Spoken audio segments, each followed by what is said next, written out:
Hello, I'm Isaac Hayes III, founder and CEO of Fanbase, and I'm here with a very important message. We are at a turning point in the Black community where we must have equity in the apps we use that scale to billions of dollars. But this time, we own the infrastructure, we own the culture, and we shape the future. And Fanbase is the future. Fanbase combines the free functionality of Instagram, TikTok, and YouTube into an all-in-one platform built for the evolution of social media and monetization. With over 1.4 million users, that's real proof that we are shifting the conversation of tech ownership and equity for creators. So right now, I want you to go to startengine.com/fanbase and invest today. The minimum to invest is $399. That gets you 60 shares of stock in Fanbase at $665 a share. This marks a turning point in Black ownership of social media. If we don't take this opportunity to own social media right now, we will always be customers to our own creations. And that can't go on. So once again, go to startengine.com/fanbase and invest today. We must own the platforms where our voices live, our stories matter, and where our culture drives the world. Thank you. Folks, Black Star Network is here. I'm real revolutionary right now. Black power. Support this man, Black media. He makes sure that our stories are told. Thank you for being the voice of Black America, Roland. Stay black. I love y'all. All momentum we have now, we have to keep this going. The video looks phenomenal. See, this difference between Black Star Network and Black-owned media and something like CNN. You can't be Black-owned media and be scared. It's time to be smart. Bring your eyeballs home. You dig?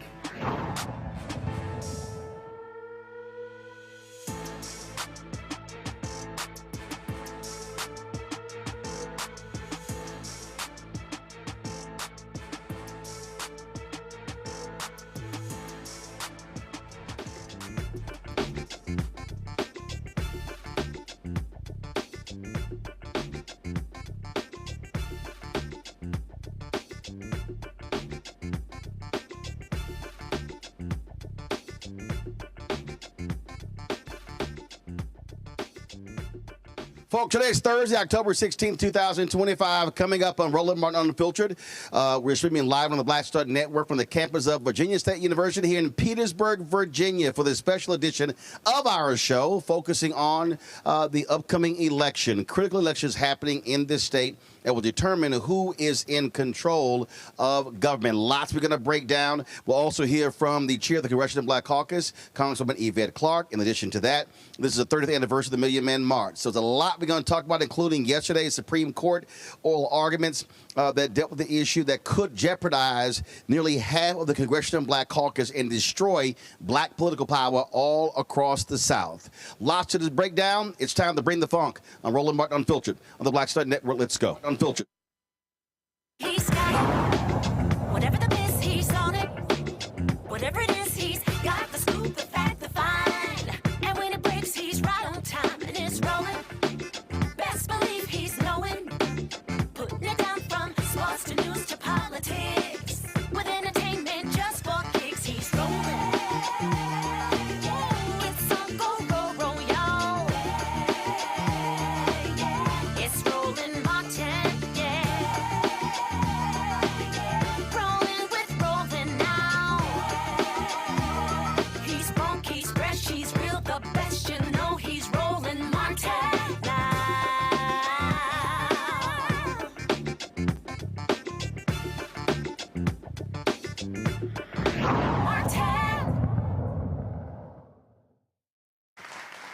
Folks, we're live on the campus of Virginia State University here in Petersburg, Virginia, for our Voices, Our Vote Town Hall with Virginia Democrats and the Virginia Legislative Black Caucus. Glad to be here. Lots that we're going to talk about because we have a crucial election that's taking place. 2 years ago, we traveled all across Virginia talking to voters because at that time, you had Democrats who were trying to regain control of the House. If they did so, Don Scott would become the first Black Speaker of the House here in Virginia.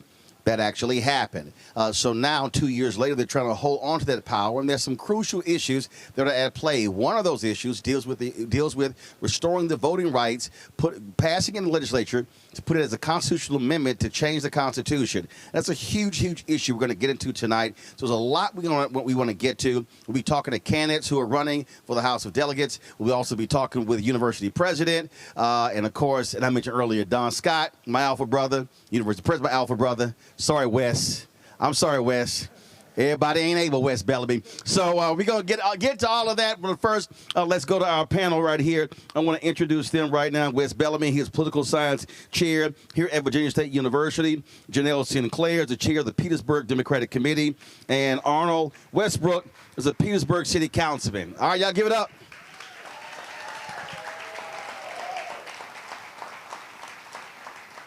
You know, one of the things that we keep emphasizing is that we have to be maximizing our voting power. And what we have seen is when we do that, 2008, for the first time in history, Wes, African Americans, percentage-wise, outvoted white Americans. But since then, and that was because of the election of President Barack Obama, since then, we've seen those numbers go down. We're seeing the results of that, what happens when we don't vote our numbers. You've had some elections in this state that if we turned out at 75% of our capacity, we sweep elections. And so let's talk about that. What needs to happen for us to really lock and load to get people to understand that we cannot leave our power at home untapped and unused?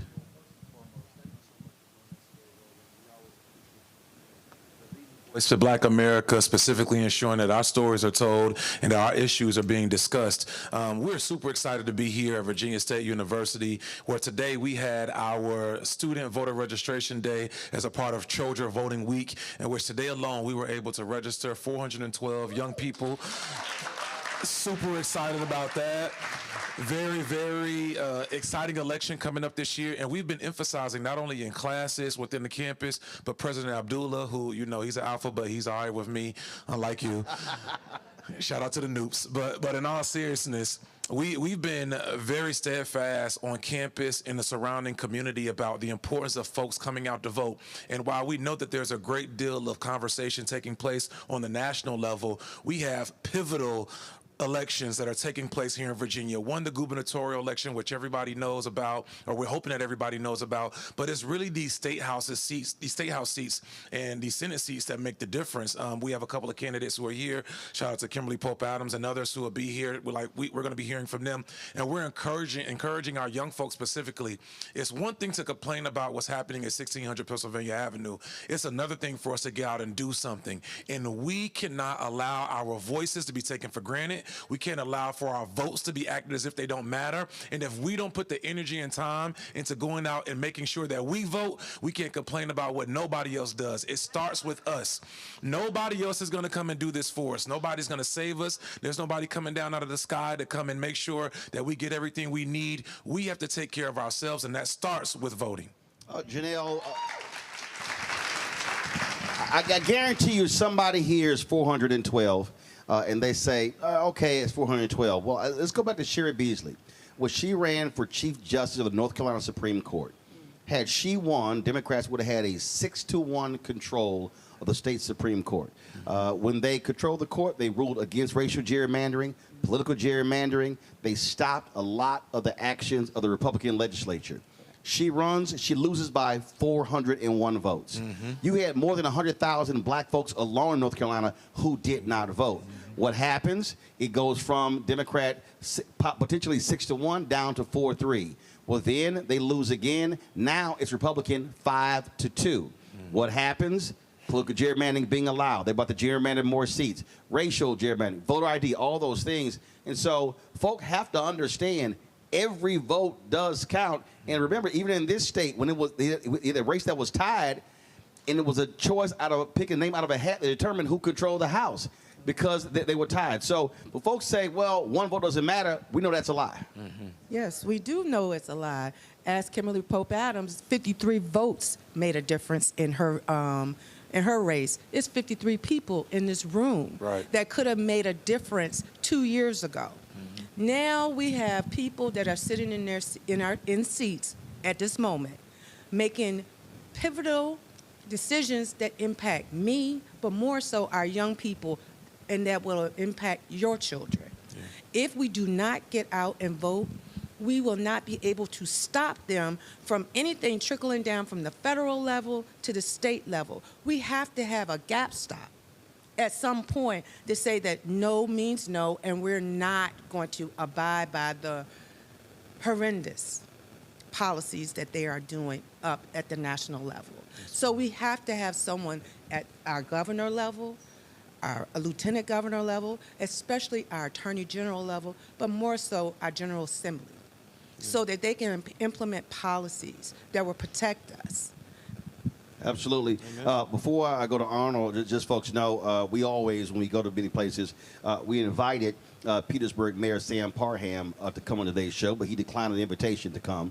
And so, just so folks know, so folks like, man, y'all invite the mayor? We did. He ain't here. Listen, I'm just stating a fact.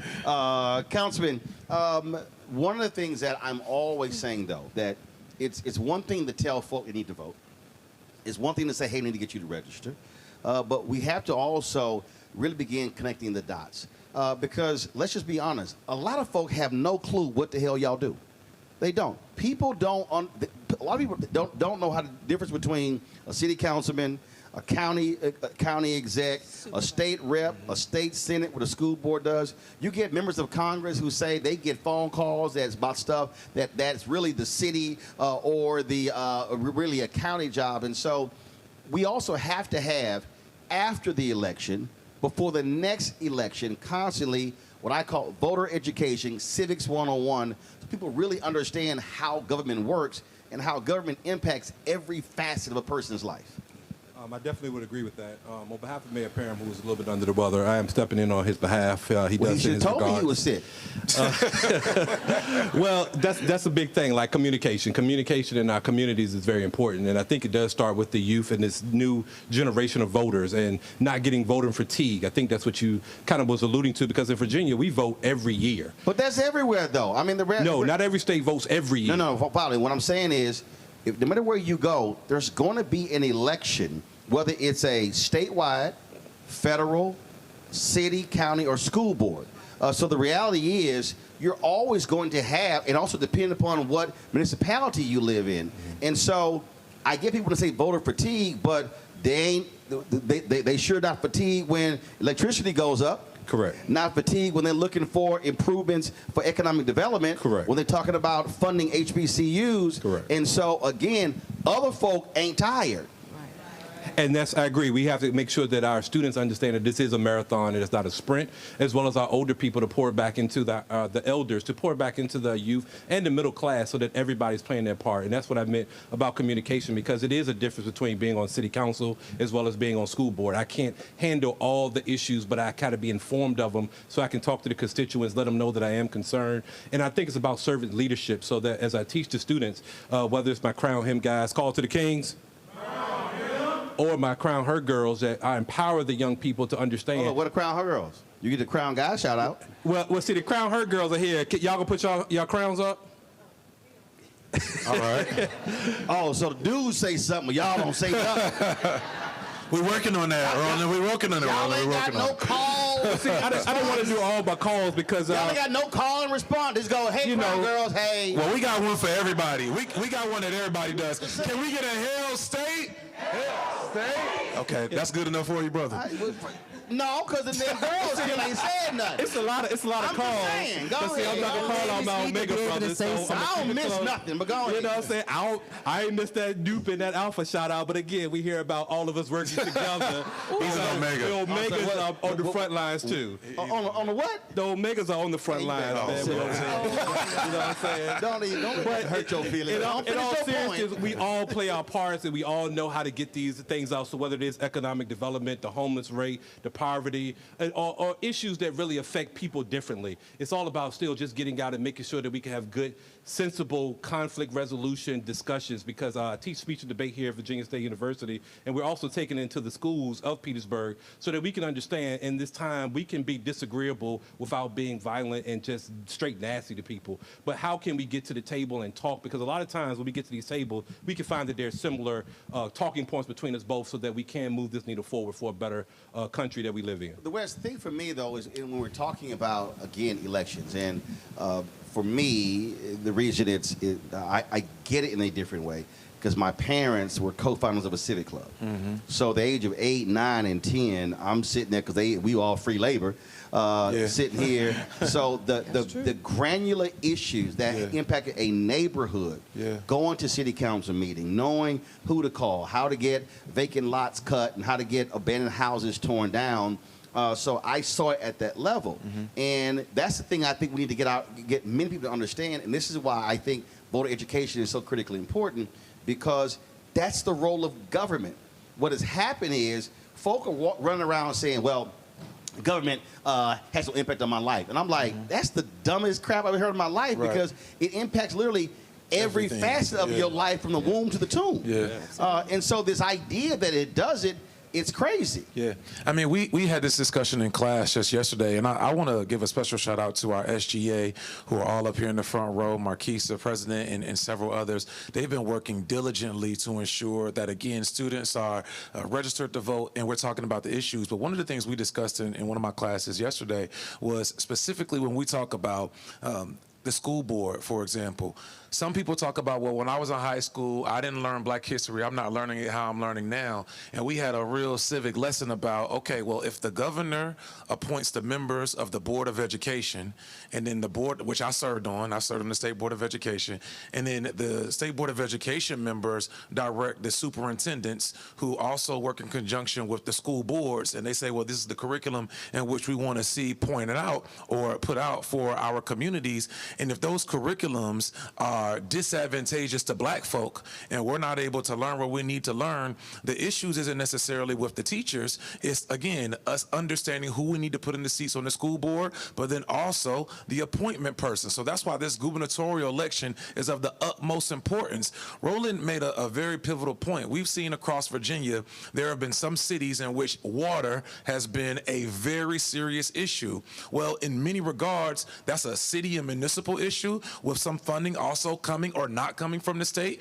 but also not coming in from the federal level. We've seen the president currently say that there will be resources withheld from institutions that include HBCUs across the country for his bogus policies, or lack thereof for that matter. If there's never a reason... They're withholding billions from blue states and blue cities. And being very intentional with saying, if they're Democratic cities, we're not going to give them the money. If they're Democratic initiatives, we're not going to give them the money. And that's absolutely nonsensical. So again, y'all, if there was ever a time for us to be fired up, if there was ever a time for us to feel as if our ancestors are depending on us, if there was ever a time for us to stop saying the nonsense that we're not like our ancestors because they fought a lot harder than many of us will ever think about doing, it's now. We have to ensure that your cousin, your mom, your niece, your nephew, your auntie, everybody in your family needs to be registered to vote and then going to vote, because that's the first leg of the marathon. And then after we get that baton, we run into city council meetings, we run into school board meetings, we show up to committee meetings at the state appropriation meetings, we show up at the state house, we show up in the governor's house to ensure that they're doing what they say they're going to do, we show up in our congressmen's offices. We need to be engaged. We don't have time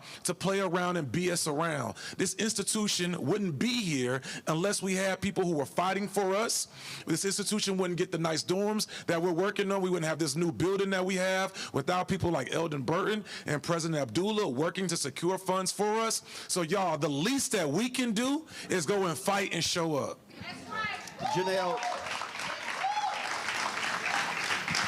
Janelle, what Wes just laid out, what I always say is we have to make this personal to each and every single person. That's literally how we have to communicate it. And it's not party. Granted, I know you're on the Democratic committee. What I tell people, this ain't a party thing. It's an issue thing. And then the question then becomes, who supports your issues of the multiple issues. And so it's a stark contrast between, frankly, Democrats and Republicans. Correct. So I'll give you an example. Winston Sears is running for governor. They have her on record that she broke the tie opposing contraceptives. Not abortion, contraceptives, condoms, Plan B, birth control pills, IUDs. Those are all things that you'd use to prevent pregnancy. They already put on the board they don't want you to have an abortion. So why would you oppose anything to keep you from getting to the point of abortion? So these are the things that goes against everything that I believe in as a woman. How can you tell me I can't have those kind of things to protect me? So why would we want to vote for a party that is so opposed to things on our behalf? What about, there's other policies that they have, like they don't want to do EPA. We need EPA, especially in the brown and black communities. Well, first of all, look, one of the things that Trump did, he canceled, you had massive flooding, sewage backing up in the homes, in the yards of black families in Lowndes County. They canceled that. It was a settlement under Biden-Harris. They canceled it, calling it an illegal DEI settlement. You got black folks who are dying in Cancer Alley in Louisiana. The federal government, Trump pulled the federal government out of the lawsuit against those companies. Folks are there dying. Correct. I just had a sister on from Mississippi just the other day. They're battling a chemical company as well. What's happening there? The turbines of Elon Musk in Memphis, that's affecting the air there in Memphis. And Trump's, they're like, you can do whatever you want, and so they don't actually care. So they don't care about the breathing of black folks, the quality of the air, all those different things. And they even call environmental racism DEI. So what you're seeing is a complete just betrayal of folk, and for them, even though the state of Alabama voted for him, he don't give a damn about those black folks in Lowndes County. Right. And again, that's our folks, and that's how we have to be thinking about public policy. Well, just for real quick, like so folks understand, EPA, Environmental Protection Agency. So like y'all understand, like that is the air quality, where we live, everything to do with the environment. Air, water, everything. Lowndes County, Alabama, just like a really quick history lesson, like that is arguably the birthplace of the Black Panther Party. Like Huey P. Newton, Bobby Seale, they looked to Stokely Carmichael, who organized in Lowndes County in Alabama to ensure that black folk were registered to vote in 1966, 1967, did phenomenal work there. Well, for the people who don't know, the original Black Panther Party was a political party in Alabama. Correct. Right. And then went out to Oakland. Right. They got their basically what they wanted to do from there. So like, y'all, all of this is tied to us, but this is why it's important again for us to understand our history. Like these things are also just repeating themselves. We've had individuals who serve in the highest seats in certain states say segregation now, segregation forever, and now you see individuals literally taking away provisions to ensure that our folk have access to healthy living. Not that they want a handout, not that they want anything that's going to allow them to be better than someone else, just healthy, equal living. Y'all, we have to pay attention, but also we have to be engaged. We cannot afford to just sit and stand idle. We can't afford to just tweet about it. We can't afford to make a TikTok about it. We can't afford to just talk about this on Instagram. This requires action. Like all of this, everything in which we're talking about requires all hands on deck. And you vote at the ballot, but you use your feet and your hands to put in the work. Hey, Arnold, and let me jump in real quickly. Go ahead. Real quickly with that, it's not only about knowing the past, but also about knowing the future. So if you talk about the EPA and the water, one of the biggest things on a lot of people's agenda is data centers and how data centers will be affecting the water usage as well as the quality of living. And we see that. Hold on. So we say, for folks who don't know, we talk about these data centers. Everybody's talking about AI, but those data centers require a massive amount of water, electricity, and energy. But see, the thing about it was, as I see it, we're trying to get them here in Petersburg because it would greatly help our tax base in lowering versus Loudoun County, who's one of the richest counties in Virginia, that's oversaturated with them. They never needed them. So when they get that pushback, the rich people didn't want them near them, but they'll put it in our neighborhoods, and it has to be in certain locations, but the AI generation is not going to stop. Yeah, well, no, it's not going to stop, but on that particular point, though, you've got to have environmental standards because there are towns in Louisiana and Texas where right now they are freaking out because of the massive water usage. Correct. So the data centers are drawing so much water in one place in Texas is causing rationing all across these towns. So it's one thing to say it's going to impact the property base, but then what then happens? You don't have enough water. Exactly. So what's the balance?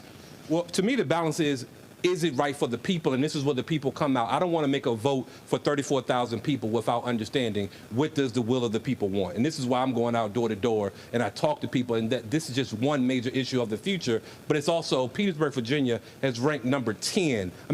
For 10 years straight, the unhealthiest place in the state of Virginia. And to me, that's a problem of why is it that we can't get these things moving ahead? And it's because I think more people are depending on that person to come out of the sky to save us instead of we come into those city council meetings, we go and talking to the legislator so that we can change the homeless rate, the poverty rate, help out with social services, all these things, as well as education, because our education system is suffering. But again, it's only suffering because we have to be more involved. Janelle, final comment. Yes, I would say with the data centers coming to Petersburg, it's more important to have the EPA to be solid, not withdrawn, because if that does come, what's going to protect the people? Listen, you can forget the federal EPA. Right. No. What that means is you're going to have a strong state environmental protection agency. So that is why it's important that we vote the right people in as our governor, Abigail Spanberger, our lieutenant governor, Hashmi, I don't want to mess up her first name, and our Attorney General, Jay Jones. And yes, I did say Jay Jones. But let me and our General Assembly delegate, Kimberly Pope Adams. But not to take away from that, also who you put on council, because then we elect the local EPA, and we put those people on boards. So when is the next city council election? Tuesday. This upcoming Tuesday. Next year. Oh, next year. Next city council. Excuse me, next year. Next year. Got it. All right. See, that's what I'm saying. So you got to get. See, it's election this year. It's one next year. Odd numbers there next you go. year. All right, give it for our panel, folks. Thank y'all. Gonna go to a break. We come back. We're gonna chat with the Congresswoman Yvette Clarke, who is chair of the Congressional Black Caucus. You're watching Roland Martin Unfiltered right here on the Black Star Network, live from the campus of Virginia State University in Petersburg, Virginia. Back in a moment.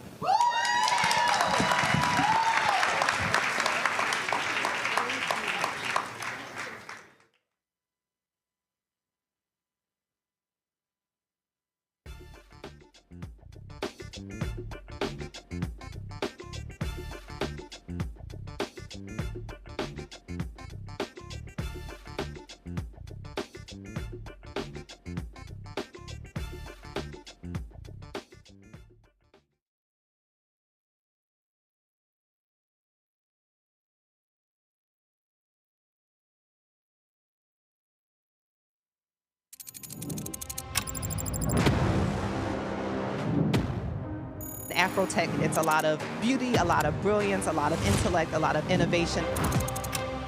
Companies that are most diverse are more profitable. We're getting culture, we're getting community, we're getting the best of the best. And not only are we here to greet each other, but we're here to network and to elevate each other. Everybody from all the major tech companies here, and that means that now everybody's in the same domain.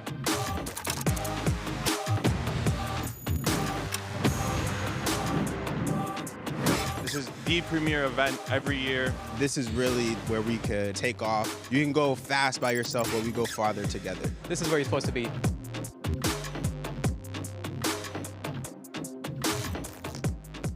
This week on The Other Side of Change. Book bans, anti-intellectualism, and Trump's continued war on wisdom. This is a coordinated backlash to progress. At the end of the day, conservatives realized that they couldn't win a debate on facts. They started using our language against us, right? Remember when we were all woke and the woke movement and all that kind of stuff? Now everything is anti-woke, right? When we were talking about including diversity, equity, inclusion, in higher education, now it's anti-DEI. All this are efforts to suppress the truth because truth empowers people. You're watching The Other Side of Change, only on the Black Star Network. Hello, hello, hello. I'm Jerry Johnson from Harlem on Prime, and you're watching the Black Star Network.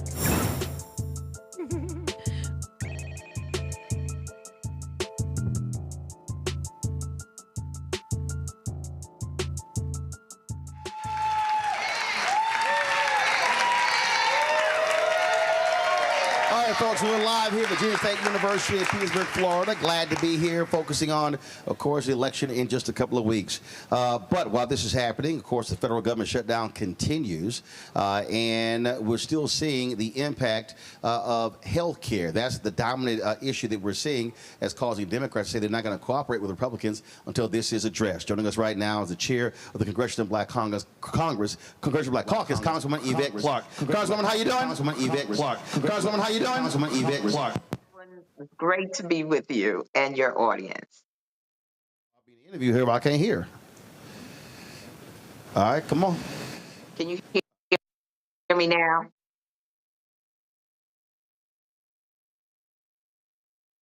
Me? All right, she's going in and out, folks. All right, she's going in and out. All right, so Congresswoman, keep talking. Can you hear me now, Roland? All right, I can hear you now. I can hear you now. So first off, again, we are entering, we're now heading towards a third week. House Speaker Mike Johnson still will not call Democrats into session.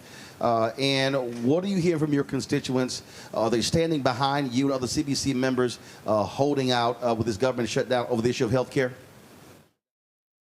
Absolutely. My constituency here in Brooklyn, New York, very clear on the imperative here. They recognize that this is non-negotiable. And when we say non-negotiable, we mean that we must address this healthcare crisis. Without our work and support in getting this as part of the negotiation, there is no trust in the Republican Congress, in the Republican White House, that they will come to the rescue. This is a five-alarm fire. We recognize that so much is going on in terms of attacks from the Trump administration and the enabling of that by Republicans in Congress. However, we know that at the heart of everything is good health. Without our health, nothing else really can happen. And the idea of having 20 million people who currently have health insurance, for that to be out of their reach within the next 2 months is too much to bear.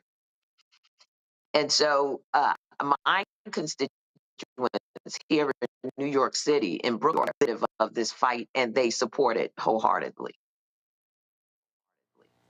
Robert Reich, former labor secretary, sent out this tweet today that I thought was interesting. He said, open enrollment for the ACA plans began yesterday in Idaho. One couple got notice that their monthly premium next year would jump from $51 to $2,232 as subsidies expire. 25,000 Idahoans are expected to be priced out of coverage. This is what's at stake in Trump's shutdown.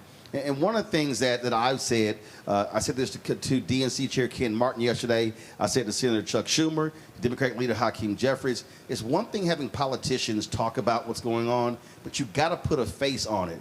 And if I'm Democrats, I'm chasing this couple down. I want them in front of a camera. I want them in front of a mic, because that resonates a lot more in a much bigger way than I think an elected official doing it. So how are you also emphasizing that, having affected people being out front talking about the impact of an increase in any healthcare subsidies and jacking up their healthcare costs? Be aware that the House of Representatives has not been called back into session by Speaker Johnson, but Democrats have been going back to Washington each week of this shutdown, and in each week we've had a public press conference on the steps of the House of Representatives with individuals from across this country who are telling their stories about how the ACA meets the needs of their families, and what this increase in fees, in deductibles, in their for purchasing in the marketplace will mean in terms of their ability to even access that care. For so many of those who came to either testify at some of the steering and policy hearings that we've been having, as well as at our press conferences, that this would mean that they would eventually have to drop their coverage because they won't be able to afford it. With the skyrocketing cost of living all the way around, add to that the quadrupling in many cases of their deductibles for their access to health care. Folks just can't afford it, and they are with us, standing with us, telling their stories so that we can put a face to what this actually means. And I think most Americans understand what it means. They're getting letters in the mail too. These letters are going out across this nation as we speak, and folks understand what's before us. And again, the encouragement that we are receiving. Is enormous in terms of people understanding why it's critical that we prevail with our colleagues on the other side of the aisle to fix this crisis. Let me switch to another issue, and that dealing with the oral arguments yesterday before the Supreme Court. Based upon the questions they raised, we potentially going to see this court rule against Section 2, and we could see anywhere from 12 to 30 congressional seats wiped out of African Americans and Latinos. We're talking about destroying black political power, especially in the South. And just your thoughts after yesterday's oral arguments. It's just disgraceful. I had a number of CBC members actually seated in the court for the entire proceeding, and their takeaway is that the Supreme Court is actually looking for a way to put an end to Section 2 of the Voting Rights Act, essentially rendering the Voting Rights Act a relic of our history. That would be devastating across this nation. It would be just a travesty in terms of the history of this country, the lives that were put on the line to secure voting rights for people of African descent. And as you rightly stated, the disappearing of a number of members who were elected through the Voting Rights Act to represent constituencies across this nation. Many people don't realize it, but the city of New York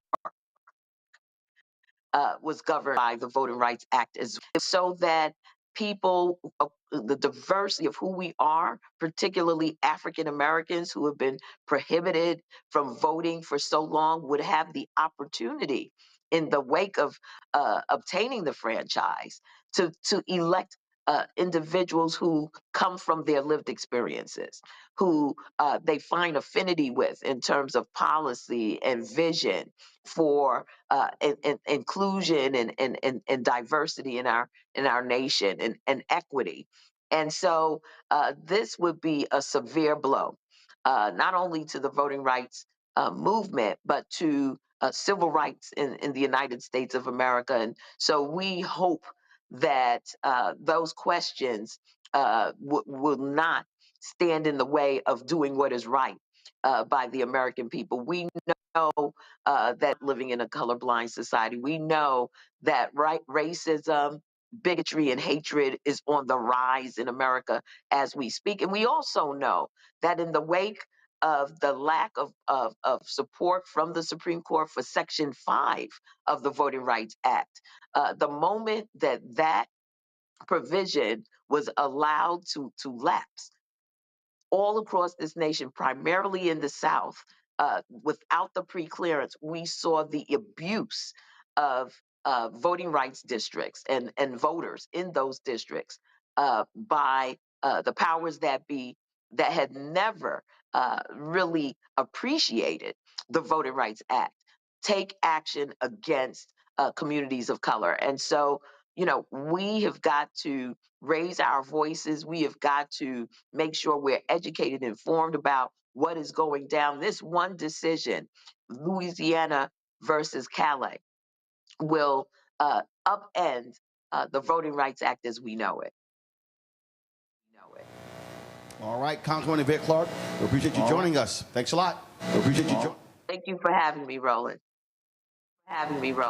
All right, folks, we come back. We'll talk about some critical House races happening here in Virginia that will determine who controls the House of Delegates in this state for the next couple of years. Of course, you're watching Roland Martin Unfiltered, the Black Star Network. Don't forget to support the work that we do. Join our Bring the Funk fan club. Our goal is to have 20,000 of our fans contribute on average $50 each a year.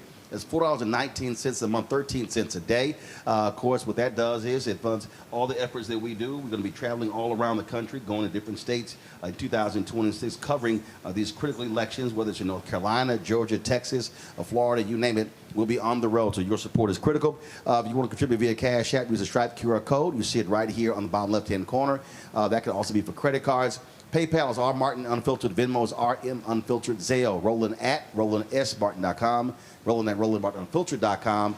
Checks and money orders make it payable to Roland Martin Unfiltered, P.O. Box 57196, Washington, D.C. 2003 7-0196. Back in a moment.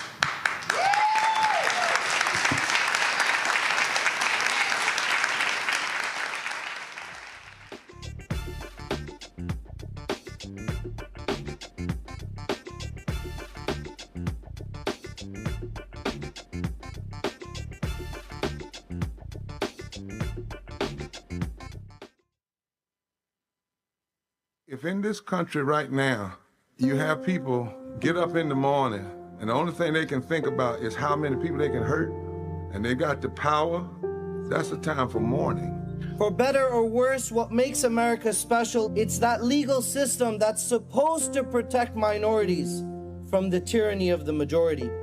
We are at a point of a moral emergency.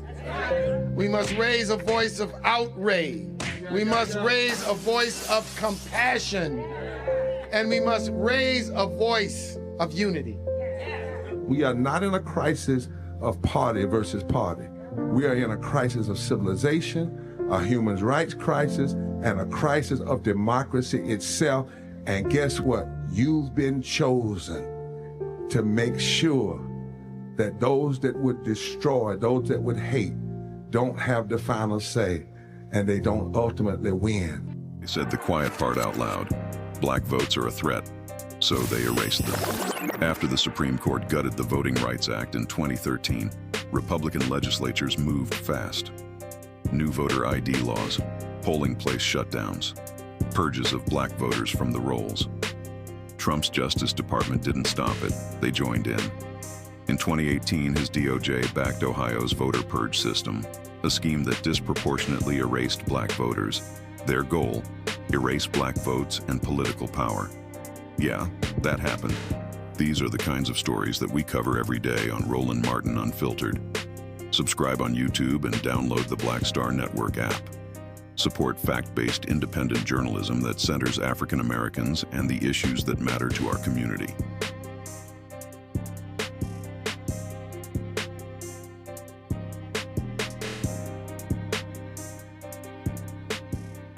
Hello, we're the Critter Fixers. I'm Dr. Bernard Hodges. And I'm Dr. Terrence Ferguson. And you're tuned in to Roland Martin Unfiltered.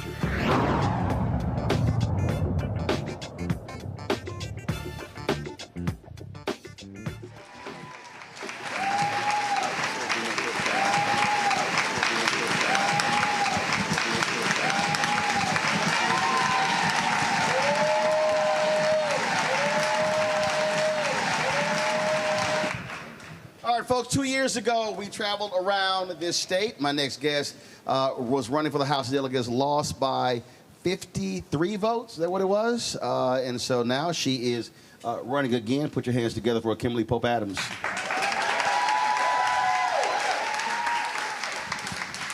All right, so what are you going to do different this time than last time?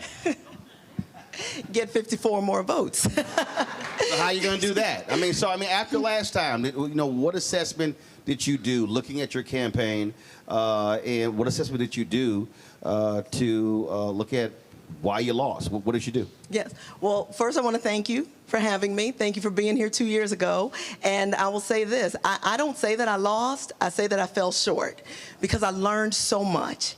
And in the days after the election in 23, it was actually my son. I have a 17-year-old son. He was 15 at the time. He said, you know what, Mommy? He said, championships are won in the off season. He said, if you want to do this again, you got to start now. Now, admittedly, I didn't want to hear that at the time, but he was right. He was right. So what I decided to do, I took a little time off for the holidays, but once we got first of the year, I kept staying involved. I kept meeting the voters. I volunteered on congressional campaigns. I moderated town halls. I showed up to community events. I kept making sure that my community knew the importance of voting. I've been doing that for 2 solid years when I wasn't on the ballot, and I know that it's going to pay off this time. Did you also study the data in terms of looking at those precincts, how many people are registered, how many eligible voters there are, how many actually turned out, and concentrate on those areas? And so what are the 3 or 4 areas that you are targeting for a big turnout? Yeah, so my district is 4 localities. One is the city of Petersburg, very urban, very dense, very blue. The other 3 localities are all rural, red leaning. When you look at the voter turnout among the 4 different localities, the lowest voter turnout was in the city of Petersburg. My race was low. How low? When you say how, like what's the percentage? 32%. 32%. Yeah. That was the turnout. Yeah. And so I'm always talking about, I keep using 70 as a number. So if 50% turned out, if 40% turned out, you win. Yeah, we actually did the math afterwards. If 38% had turned out. But it's the point I'm making. I don't want 40. I don't want 45. Right. What I keep saying is, if we turn out at 70% of our capacity, we sweep elections. Absolutely, because here's one thing we all know. When black people show up, we win. When we vote, we win. We just got to show up. It's that simple. We've got to show up. So what have you been doing and saying in the last 2 years, this specifically Petersburg, to say, look, the only way this happens if you actually vote? Yes. So what I've been doing is making sure people understand the contrast between myself and my opponent. Listen, my opponent is looking out for herself, not looking out for us, not looking out for our community. So every chance I get, as I'm knocking doors and meeting voters, I'm telling them firsthand, what did she vote on? How did she vote? I'm giving specific, concrete examples to the voters. I'm not just talking about things in the abstract. I'm giving them real-life examples of times when she could have fought for us and chose not to. Like what? Oh, there was... So the city of Petersburg has a casino coming. We have a casino coming, and my opponent supported legislation that would have forced the city of Petersburg to share the revenue among 5 localities. 5 localities that never fought for a casino, never showed any interest in a casino. Wait a minute, so be 5 other cities? Yes. So the casino will be in Petersburg? Yes. And so she wanted the money to be shared with them? Yes. Why? You'd have to ask her. Okay, go ahead. So when we found that out, we mobilized. I mean, we wrote letters. We've reached out to the General Assembly. We made sure that the people who were supporting that bill knew how we felt about it, and it died. It died. It did not pass. So because of our voices, when we stood together, we made sure they understood what was important to us. And those are the examples that I make sure to remind people. If we aren't looking, they'll try it again. And the only way to ensure that she and others like her can't try it again is by voting them out. Because our vote can do 2 things. It can hire and it can fire. So running against someone is one thing, running for is another. What are your priorities if elected? Yes, so as I said, I'm a mother. My son's a senior in high school, public high school. Public school education is very important to me. I believe we can invest more than we currently do. I know the college isn't for everyone, so I'm very much a supporter of the trades, vocational technology. Well, when I was in school, we called it VOTEC. Making sure we have plumbers, welders, electricians, good-paying jobs that don't require a college degree. Also jobs that can't be outsourced across the ocean. Absolutely, absolutely. When you teach someone a skill, when you teach someone a trade, how to work with their hands, that's theirs forever. So I want to make sure that we equip our public school students with the ability to take care of themselves, not to need mounting student debt to have a livelihood. What else? Oh, well, in Virginia there are 3 constitutional amendments that are coming back around. The General Assembly's voted on them once, and they passed. However, in Virginia, you have to vote on them a second time before it even makes it to the voter. And those 3 are? Marriage equality, reproductive freedom, and automatic restoration of rights.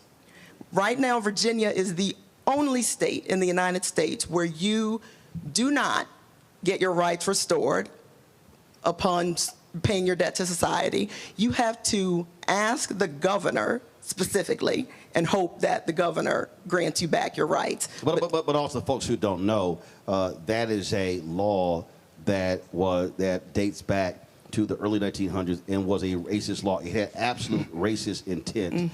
The lawmaker that advanced it literally said, we're doing this to keep the niggas from voting. This is a Jim Crow era legislation that we have an opportunity to right as long as we come out and vote. And so if it passes for the second time, then it gets put on the ballot in November. Yes. So for those Republicans who voted against it the first time, they weren't even voting against the amendment. They were voting against our right as voters to even decide on the matter. So we've got to make sure that we not only keep our Democrat majority, but expand it so that we can vote, we can pass these amendments for the second time so that everyone in this room has the opportunity for themselves to vote on it next November. Don't know if your opponent has spoken on this, but when the Biden-Harris administration, they sent a letter to a variety of states that showed that a number of HBCUs were cheated out of upwards of $13 billion in land grant money. And Virginia State is owed $277.5 million. Now, this has nothing to do with any new funding, any new request for funding. This is literally what this school was cheated out of for that certain period of time. If elected, are you going to sponsor legislation for that to be for that $277.5 million to be funded to Virginia State separate from any other funding request? Oh, absolutely. And let me tell you, in Virginia, we only have 2 land grant universities, Virginia State University and Virginia Tech. And I will tell you, I am an alum of Virginia Tech. And they got their money. Yep. And in fact, that money that was supposed to come to Virginia State actually went to Virginia Tech. Yeah, I've seen firsthand the stark difference between the funding at Virginia Tech and here. And I work here. Full disclosure, I work here, and I know that there is no better HBCU in the United States of America than Virginia State University. So I will do everything in my power to make sure we're made whole. Last question for you. Somebody out there, they're like, okay, I get all of that, I hear all of that, but they still are not focused, they still are not interested in voting. What do you say to that person? That person who says, I don't really think this stuff makes any difference to me. It has no impact on my life. Everything we do is a choice.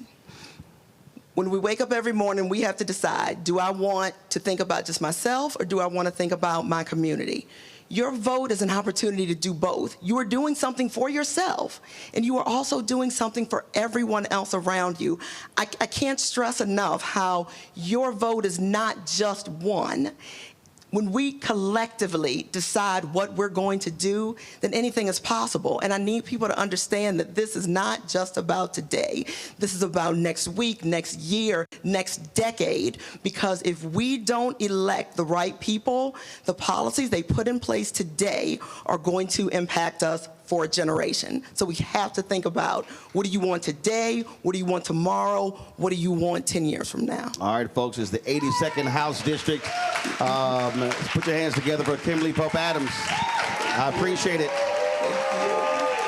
Gotta go to a quick break. I'll be right back right here. Roland Martin Unfiltered on the Black Star Network, live at Virginia State University. Back in a moment.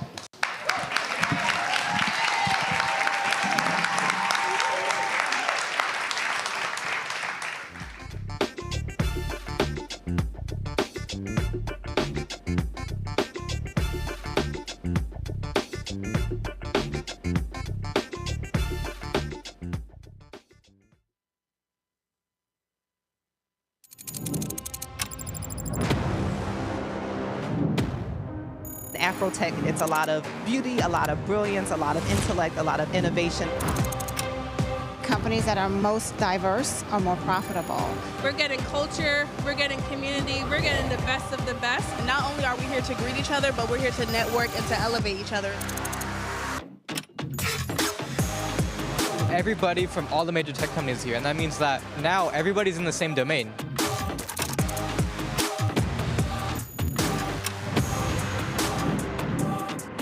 This is the premier event every year. This is really where we could take off. You can go fast by yourself, but we go farther together. This is where you're supposed to be.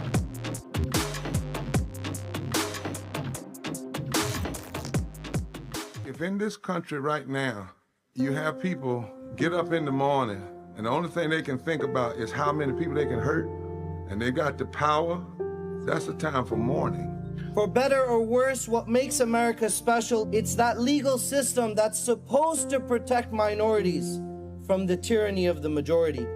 We are at a point of a moral emergency. We must raise a voice of outrage. We must raise a voice of compassion.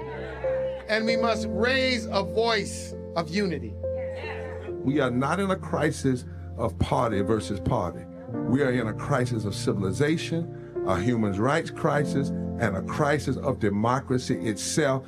And guess what? You've been chosen to make sure that those that would destroy, those that would hate, don't have the final say, and they don't ultimately win. Farquhar, executive producer, a proud family. You're watching Roland Martin Unfiltered.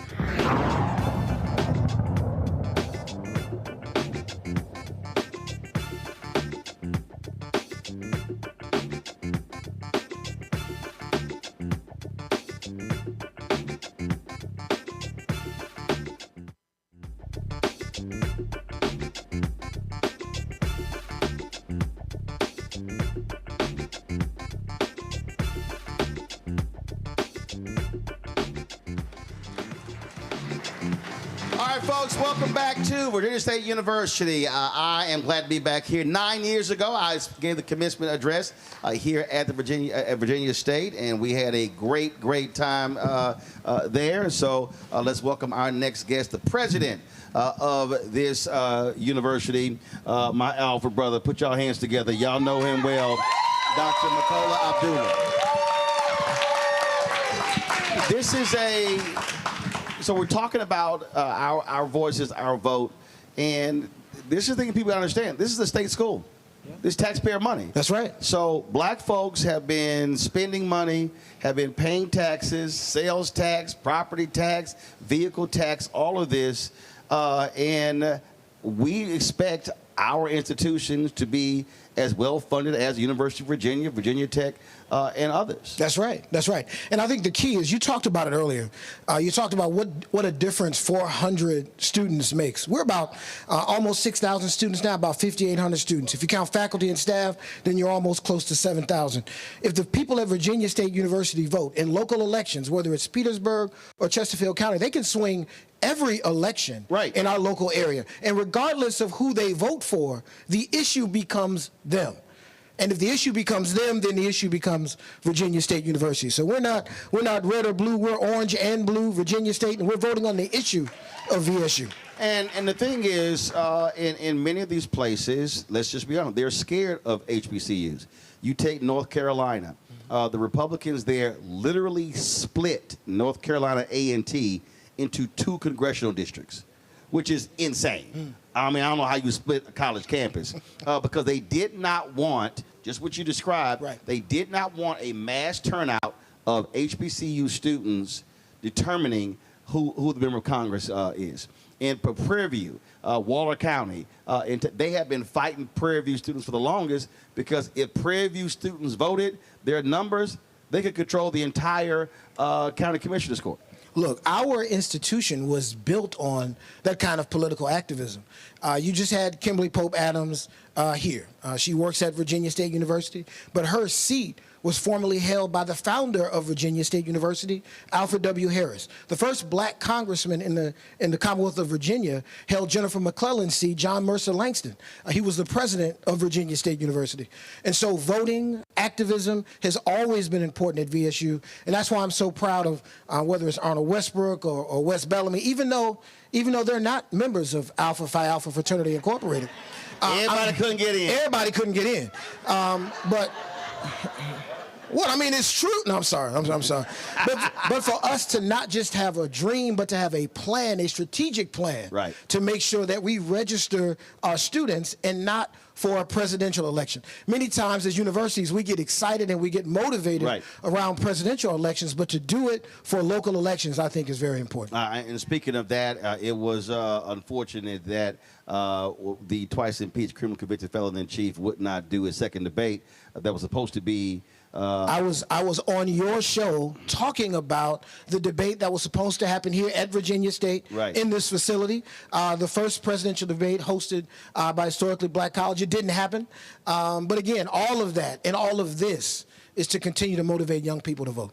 And so I started off this conversation the same way because I need people to understand when you talk about, all right, these are the things that we want for Virginia State, we want for Norfolk, but also how you can impact even private HBCUs in this state. It's state funding. Right. State funding, squeaky wheels gets the most grease. And so what folk have to understand that when the election is over, I keep saying that's the end of one process, the beginning of another. The reality is you just can't be, you and your administration and a few alumni can't be the only ones showing up in Richmond.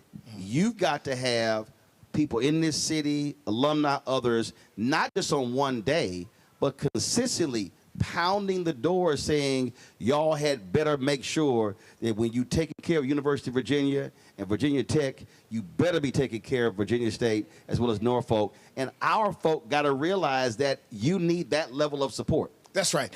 And you being here as an adjunct professor here at Virginia State University tonight, and having your guests who have sat in front here and talked to the students so they could see who the candidates are.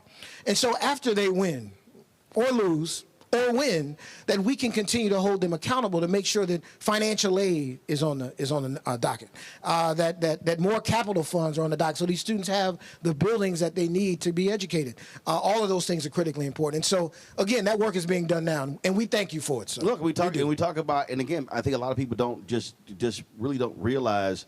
Look, it was very easy for me to be able to log on to your wireless guest account.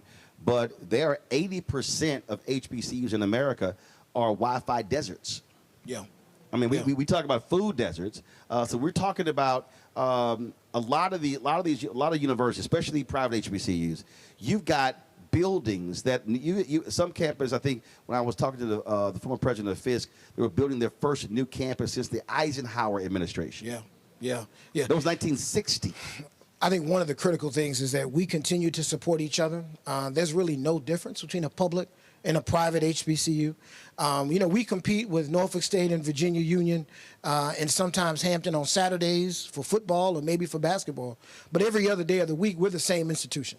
And we have to lobby together. We have to move together because we serve the same mission to educate our kids. But it goes beyond just black students. Look, 20% of HBCUs have non-black student population. We saw with the lawsuit in Maryland how the HBCUs were getting creative with majors that were attracting non-black students. And then what did the state do? They allowed these PWIs to have duplicate programming. And so they said, well, look, if I got a choice between going to Morgan State and going to University of Maryland, I'm going to go to the University of Maryland. And they had that lawsuit. And sure, you had the settlement, but it should have been a $2 billion settlement as opposed to the actual settlement that was signed. I don't think a lot of folk really understand how, from the day HBCUs were founded, they were underfunded from day one. That's correct. That's correct. We are the fourth oldest public institution in the Commonwealth of Virginia. UVA, Virginia Tech, and VMI. But if you look at our campus and our campus facilities, we've got buildings 100 years older than some of the other institutions in the Commonwealth.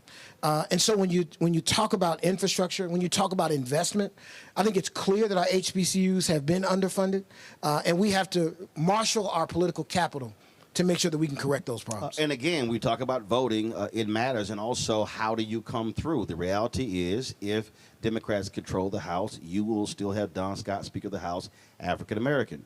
The person controlling the money, Democrats control the Senate, that's Louise Lucas. If Spanberger beats Lieutenant Governor, you're talking about Democratic governor, and guess what? It's called return on investment. Fully expect, with that level of leadership, getting that $277.5 million should not be a problem. And our responsibilities is to put pressure on those three to say, where to check. Well, look, it's important for me to say, Mr. Martin, that whether they're Democrats or Republicans that win, that we have to make sure that HBCUs are on the table all the time. We have had, now having said that, we've had incredible support. Don Scott, the Speaker of the House, and the House of Delegates have been wonderful. Louise Lucas, the President Pro Tem of the Senate, and the Senate have been wonderful supporting Virginia State University. The Governor has supported Virginia State University. And so we believe in all of those who support Virginia State University and the education of our young people. But I want more. Because it ain't like being greedy. It's well deserved. A good friend of mine said, we want our unfair share. We want more. And more importantly, not that we want more, they deserve more. That's right. Right? Our students deserve more. We are seeing massive changes on the federal level, Department of Education, cuts left and right. We're seeing attacks on universities, literally being extorted to sign pledges. We just saw another university, another Ivy League school, tell the Trump administration, no, we're not signing that deal. How have you had to navigate the crazy terrain that we now see coming out of Washington, D.C.? Sir, as a university president, and I would say this across the board for all of my colleagues, we've always had to advocate, whether it's at the State House or in D.C. Sometimes we work with friends, people who love our HBCUs, and sometimes we work with people that don't love our HBCUs. But our jobs are to make sure that we can gather as much of the resources that we can so that our kids can go to school. That's critical. When you see slashing Pell Grants, things along those lines, same thing. It's one of those things that people don't understand, that sure, when you hear Republicans in Congress say, how we need to cut these things out, people not understanding the cost of education has exploded in the last 30 years. You can't, when I hear these idiots on Fox News talk about when they were in college, I'm like, fool, the credit hour when you were in college isn't even remotely the same as it is today. That's right. And so you can't act like, just go get a job at a fast food restaurant. That's gonna pay your credit. That ain't happening. The world has changed. I like to say there's 5 partners who help us educate young people. There's the young people and their families themselves. There's the university in terms of trying to keep tuition low. There's the state government. There's the federal government, and there's private philanthropy. The federal government assists in higher education with the Pell Grant and access to loans. And if the Pell Grant doesn't grow with inflation, and it hasn't, then those who said they used to be able to work their way through college and get a Pell Grant, you can't do that now. And if the federal government removes certain access from our students to get loans, then they also won't be able to go to school, to get the capital that they need to go to school. And so it's important that everyone looks at these very important issues, especially our students, and votes towards those issues. Granted, this is a 4-year institution, but one of the things that we are seeing, and you heard Kimberly Pope Adams talk about it, and I actually was discussing this on my TV One show, my God, 15 years ago, when we talk about trades. The reality is, and this is hard for some people to do, everybody is not meant to go to a 4-year institution. Oh, for sure. 65% of the jobs in this country actually are trained by community colleges. That's right. But saying you a community college graduate ain't as sexy, but it's not. And matter of fact, I remember I was interviewing Actually, I was a part of a conversation with then Vice President Joe Biden, and he made that particular point. He's like, yeah, you don't hear parents like, oh, my baby finishing from community college, right? Because it's an ego, it's an esteem thing. But the reality is, folks are coming in with massive amounts of debt, not being able to get jobs, and so we flipped the other way when we completely got rid of vocations. And again, I don't care how much money you're making. Listen, I ain't dealing with no stopped-up toilet. Right. Hey, look. And when the power don't work, I ain't trying to go to get electrocuted. Right. I'm calling do somebody. That work. I have no problem with the trades. I firmly agree that every young person and young at heart person, that's what I call old people, everybody doesn't need to go to college. Some people should go to get an associate's degree. There's some who don't need to go to college at all. I don't have a problem with the argument. The only thing I have a problem with is some of those who make the argument, they're making it just for my kids. Right. See, and I don't like that. Well, that actually was one of the reasons actually they went away, because in the 70s, coming out of segregation, you had trades in all these schools. Black students were being pushed to trades. That's right. Pushed away from 4-year. That's right. Parents rebel, and if people want to understand history, that literally was a 30-year fight at Hampton. Look, when General Armstrong founded Hampton, he wanted the children that came out of slavery to be trained in agriculture. The black parents like, oh, hell no. We want sciences, law, whatever. So that was a 30-year battle at Hampton. So we saw that after Jim Crow with trades, and so they got wiped out of schools. But then the problem is they got totally taken out. That's right. And so there was no balance. No. The trades need to exist, and many of our kids need to be in the trades. But I am not going to take that message from someone who doesn't respect or understand or appreciate my kids, who are going to give them that message when they're going to send their own kids to college. Don't tell me that college isn't for them, but it's for yours. Right. Don't tell me that. Right. Absolutely. Absolutely.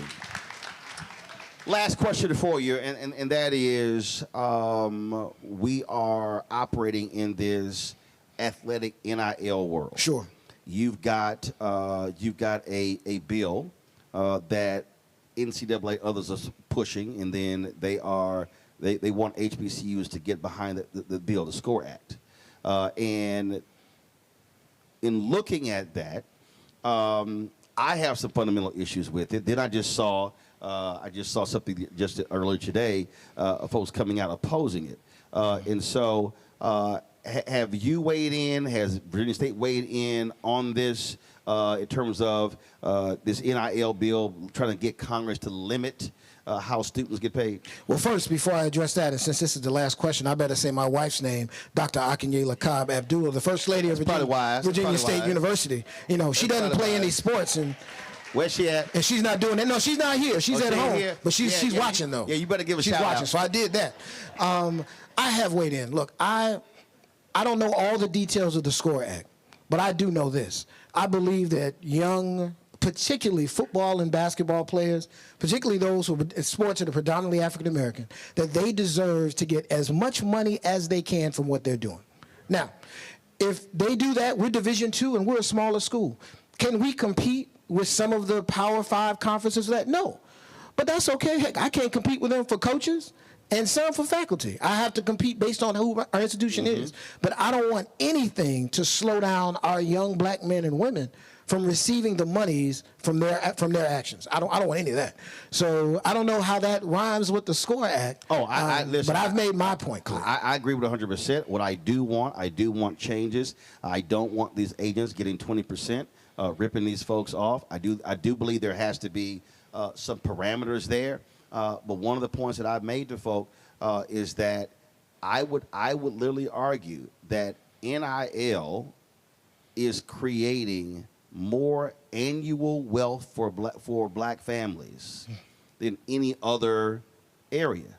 If you just look at, all of a sudden you've got high kids coming out, and it used to be the NFL was so used to, oh, that kid want to get drafted so he can buy mama a house. Mama getting a house as a freshman. So it's changing the game economically. I just want to make sure our brothers are getting financial literacy. They're saving, investing, and not burning that money on cars and jewelry, and understand how that's life-changing money in case you never even make it to the NFL. But yeah, all the folk who want to stop it, I'm like, y'all ain't trying to cut no coach's salary. Exactly. So I agree with you. Financial literacy is important, but let's do nothing to even if they mess it up, they still deserve to have it. I don't want them to mess it up. Oh yeah. But even if they do, I want them to get all the money they can. Absolutely. President Abdullah, I appreciate it, brother. Thanks a lot. No, man, thanks for coming, brother. Folks, we come back. More candidates running for Virginia House. You're watching Roland Martin Unfiltered right here on the Black Star Network, live at Virginia State University. Back in a moment.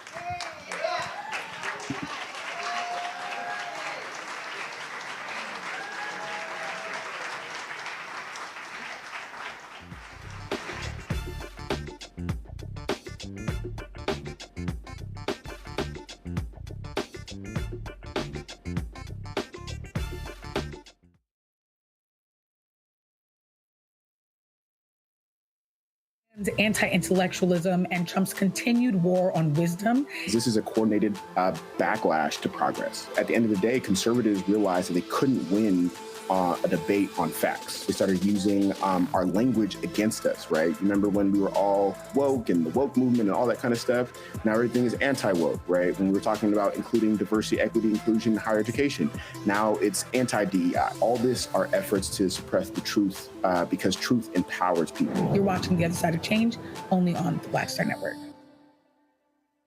This week on A Balanced Life with Dr. Jackie, we're continuing our series of putting in the work, A Chef's Journey. Are you an aspiring chef? Someone who already has a business, trying to figure out what your next steps will be, who to talk to, and how to get there? Well, on this week's show, our great guests and wonderful chefs will talk to you about what it means to discover your purpose, your why of being in the kitchen, and then knowing how to put a business together. The menu controls everything. The menu determines everything. But the business plan is where you have to go back to. When you get into the business, at the end of the day, social media and TV, all of that stuff is cool, but you still have to run a business. You still have to be in relationship with people. That's all next on A Balanced Life with Dr. Jackie here on Black Star Network. Hatred on the streets, a horrific scene, a white nationalist rally that descended into deadly violence. White people are losing their damn minds. As an angry pro-Trump mob storms the U.S. Capitol, we've seen shooting. We're about to see the rise of what I call white minority resistance. We have seen white folks in this country who simply cannot tolerate black folks voting. I think what we're seeing is the inevitable result of violent denial. This is part of American history. Every time that people of color have made progress, whether real or symbolic, there has been what Carol Anderson at Emory University calls white rage as a backlash. This is the rise of the Proud Boys and the Boogaloo Boys. America, there's going to be more of this. Here's all the Proud Boys, guys. This country is getting increasingly racist in its behaviors and its attitudes because of the fear of white people. The fear that they're taking our jobs, they're taking our resources, they're taking our women. This is white fear.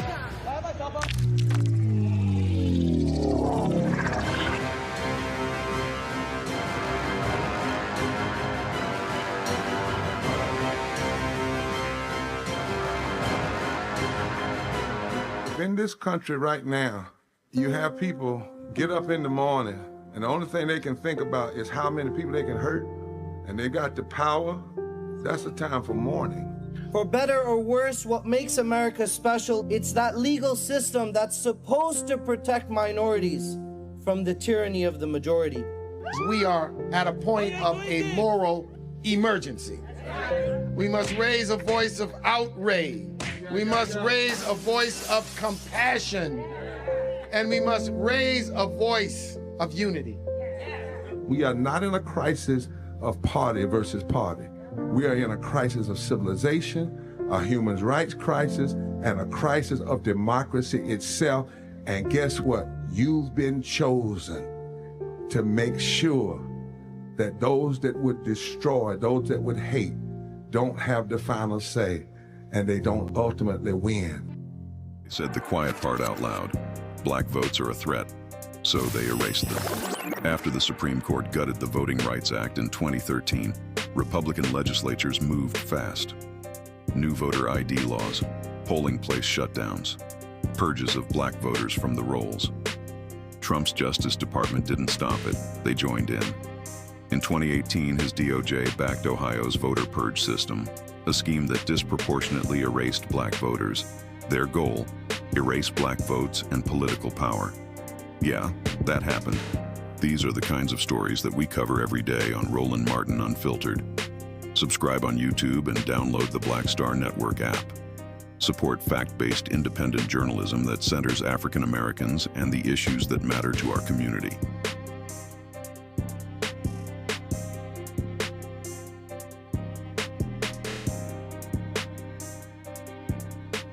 Hi, I'm Lavelle Crawford. I ain't wearing a bow tie today because I wanted to breathe. And you're watching Roland Martin Unfiltered.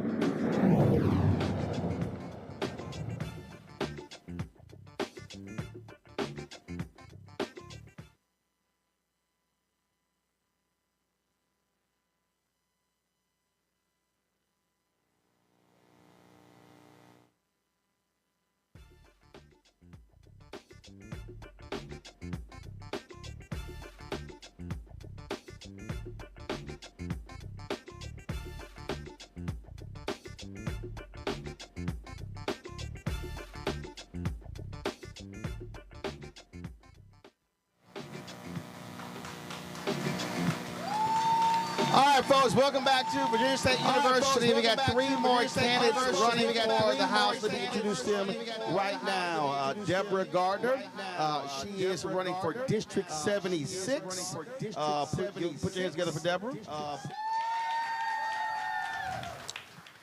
Also joining us right here is Lindsay Dougherty. Lindsay, running in District 75. Also, Mike Jones represents Virginia's 77th District, running as well. So all three are running. So first and foremost, I'll throw this out first. As you're traveling around your districts, what's the dominant issue you are hearing from folks that they care about, that's most important in their minds? Thank you, Roland, and thank you so much for having me. I am currently in the House of Delegates, so I still am knocking doors, just like I'm in a pretty safe district. And what I'm hearing from my constituents is they're really worried. They're really afraid about what's happening in Washington, mostly regarding the economy and health care. And so we are trying to address some of those issues in the House of Delegates. I'm actually on Health and Human Services as one of my committees. I'm also on Finance as a freshman. I'm really proud of that. And so I'm able to hopefully alleviate some of their fears. But in all honesty, we're not like the federal government. We cannot make money. Yes, so one of the biggest things that I'm hearing about just general affordability, a lot of it is around accessibility and affordability of healthcare. It's something that me and my family have faced over the years, and comes up on doors whether they're Democrats, Republicans, or Independents. And so I think that all the things that you mentioned before about it not mattering what side of the aisle folks typically vote on. These are issues that impact our day-to-day life, regardless of what party we previously supported. And so we have to make that decision this year in Virginia on who we feel like is best going to lead us, provide a firewall of protection against what's happening at the federal level, but also building up our communities here in Virginia for the next 2 years. First of all, good evening, Michael Jones. Thanks for having us out. People are tired of the nonsense in D.C.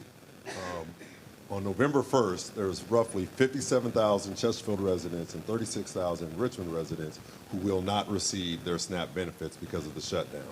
That's not getting enough airtime. We're not talking about that enough. But our families and vulnerable communities are going to be impacted in a major way. The cost of living is not going down. It's rising. And many of the people that we represent, all three of us, and who Lindsay hopes to represent, they're not receiving the assistance from the government, federal and state, that they're going to need. And so we were talking about affordability. When I look at Mamdani running in New York, I mean, he is running a campaign that is speaking directly to people's concerns. You see it in the ads that he's doing, the social media as well. And healthcare is absolutely dominant, but we also are seeing is the issue of housing, affordable housing. We've seen prices of homes explode all across the country over the last several years. And so what specifically do you hope to do, Lindsay, I'll start with you, if elected, to confront the issue of housing cost in your district? Yes, so I'm actually running against an opponent that voted against tax breaks for first-time home buyers. It seems like a no-brainer to me, and that's something that I personally would support when elected. She also voted to raise rents without notice to people, and since she is a landlord, that benefits her directly. And I think that that doesn't serve our community. It doesn't represent what we need at a House of Delegates level, at a state Senate level, and is something that I will directly impact when we flip this seat. One of the things that we did, the city of Richmond actually has a tax incentive program for affordable housing projects. And that's going to be a model that we're going to use at the state level, that any builder that wants to come into a locality and do an affordable housing project, instead of a tax abatement program that basically gentrified the city of Richmond, those dollars are now shifted to putting affordable housing stock out there. And so that's key. That's something that we can do. As well, we have to ensure that the planning process, the planning and review process that a lot of our localities drag their feet on, it's just, it's raising the cost of those projects. When localities reduce the number of units in the name of infrastructure, right?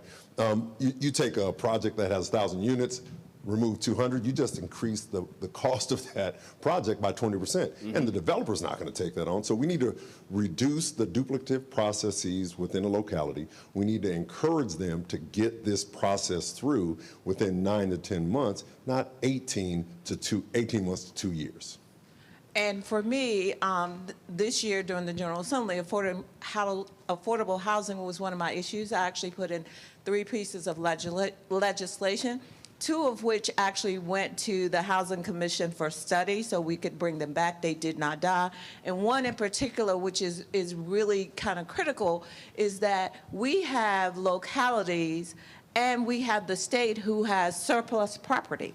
And that surplus property could be used for affordable housing, but most of the time we did the research and found out that the localities did not know how much surplus property they had. The state did not know how much surplus property they had. So my legislation would have required them to do inventory and to make these properties available at a fair market value to organizations who specifically targeted developing affordable housing.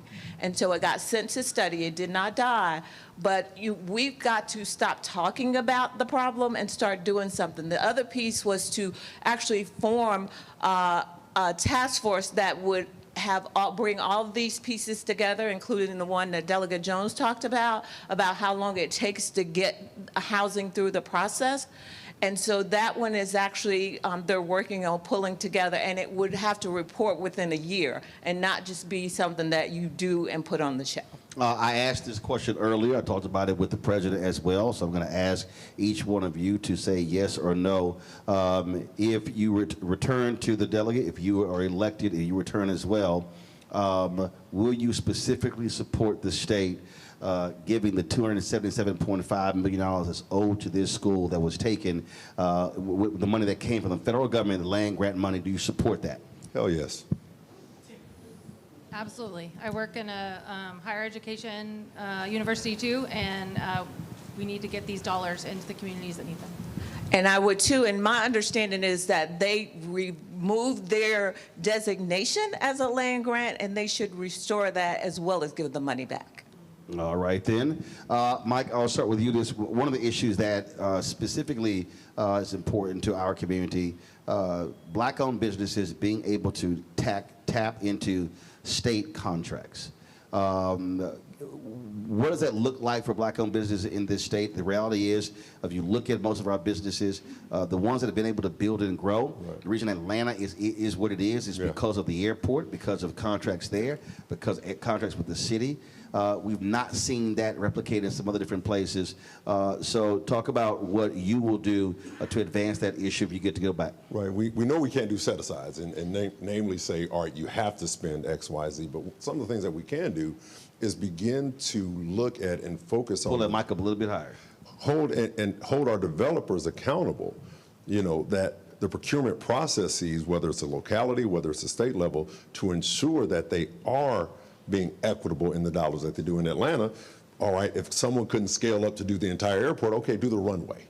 How do we begin to do some of those things? What Maynard Jackson actually did was he broke. So I cover city government, county government, and the reality is, in order for you to bid on a prime contract, you had to have been a prime before. Well, if you never can become a prime, you can never be on a prime contract.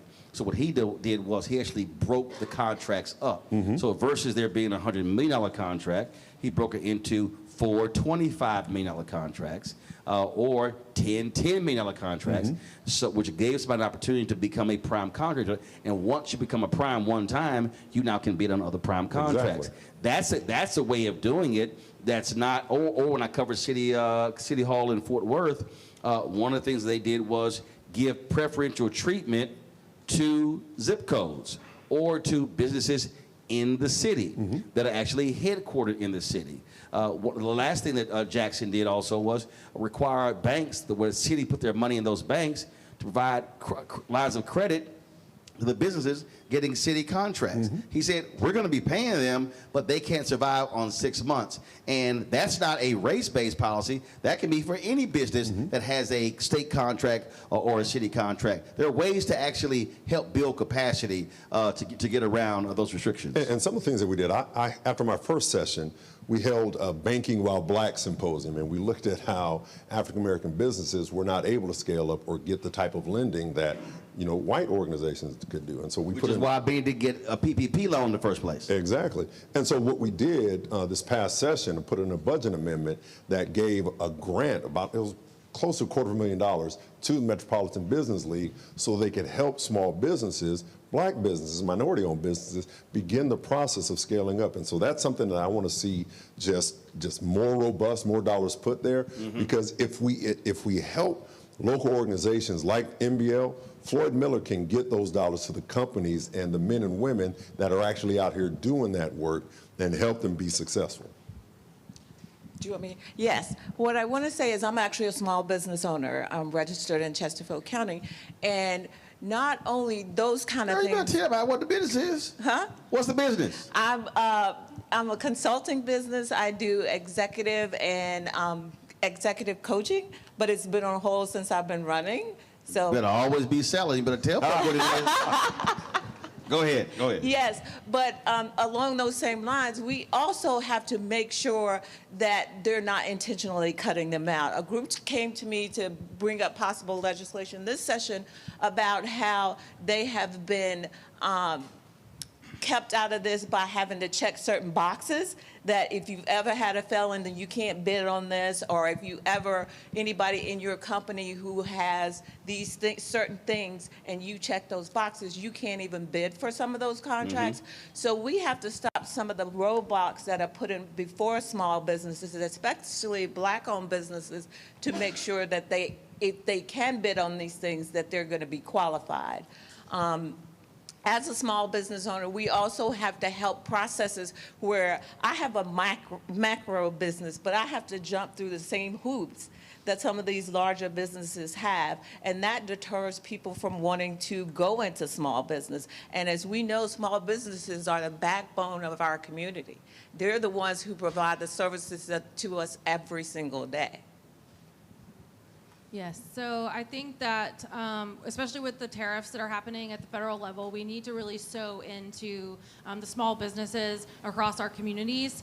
And, that's women-owned businesses, that's Black-owned businesses, that's minority-owned businesses, because those are going to be the businesses that keep our community safe, keep us fed, keep us healthy.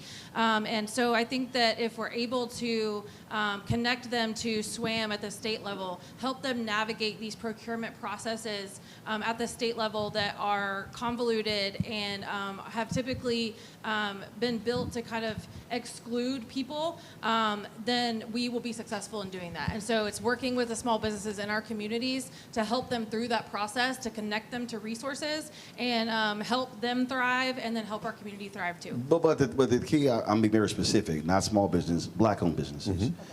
Because what we've seen many of them get frozen out, left out, and the problem is they remain small. They have 1-2 employees. So the reality is we have to build scale. So that has to be an intentional effort by the state to say we're going to do that to provide access to folks that have often been left out. If you're able to grow Black-owned businesses, you can change in many of these communities. But it has to be the ability to be able to access city contracts, county contracts, state contracts, because we're seeing how they're being cut out on the federal level. And capital. Yeah. They have to be able to access that capital. Well, capital, but also contracts. I mean, yes. So part of the deal, what happens when we talk about, whenever this issue comes up, we spend lots of time talking about access to capital. But the reality is, if I have access to contracts, then I'll get capital. And I think the one thing that we have that Deborah and I both have, when folk come in, and they're lobbying us for votes, my one power is a vote. That if it's coming before me on labor and commerce, which I serve on, if it's coming for city, counties, and towns, all right, hey, why isn't there anyone in this room that looks like me, right? As our legislature in Virginia, as it blackens and browns, right? Why don't we see Black and brown lobbyists? Why, you can ask, and I've done that. I don't care what those are jobs. Those employees. Those folks have families. There's a whole downflow. And you could ask them, hey, you want my vote? Are you hiring any minority businesses? Those are questions that I ask in my office. Are you? And if you're not, what do we need to do? Even with the unions, if all the union reps. I've been saying to unions for a long time. Yeah. Don't come begging for Black legislative votes, and then you're not hiring Black folks, especially trades. Yeah. And even putting them in the apprentice programs. You look at those programs, you don't see many brown people. Yeah, but I ain't talking apprentice. I'm talking people who are not apprentice, who actually already have the skill set. Yeah. I've been on that for like 20 years. And the trades folks get mad at me all they want to, but I don't give a damn. I don't give a damn, because those are high-paying jobs that we often are frozen out of, and that's a problem when again they want Black votes for something to get passed, but where are those jobs? Yeah, and so when I go through their shops, I'm like, hold on, why I don't see any African Americans in there? Why I don't see anyone that looks like us in there? And I think that's up to us as legislators to really sound that alarm, sound that trumpet, and put that expectation out there that we want representation. We want to see individuals that look like us and that are being supported by us. And so that's key for me. Your individual districts, give me a sense of the Black makeup of your district. My district is Chesterfield County. I only have one jurisdiction. It's predominantly white. I am the first Black person, Black Democrat to ever represent just Chesterfield statewide. My district covers the eastern part of Chesterfield, all of Hopewell City, and then the northern part of Prince George. And the Black vote makes up about 35% of my district. I represent parts of Richmond and parts of Chesterfield County, 47% African American, and I'm the first African American to represent this area in the states. In the state. So. Last question for each one of you. I've asked you earlier, give me your next priority if you are able to serve in the House of Delegates. I already told you about affordable housing. My next one is early childhood education, and that includes like child care, affordable, accessible, quality child care, as well as 0 to 5, because I used to be the chief deputy for the Department of Corrections, and what I realize is if we don't catch them on the front end, we're going to pay for them in corrections on the back end. Absolutely. It's going to be more costly. More costly. Yeah, so I think that one of the main things that I am really going to want to tackle when I am elected is modernizing the state funding formula for schools.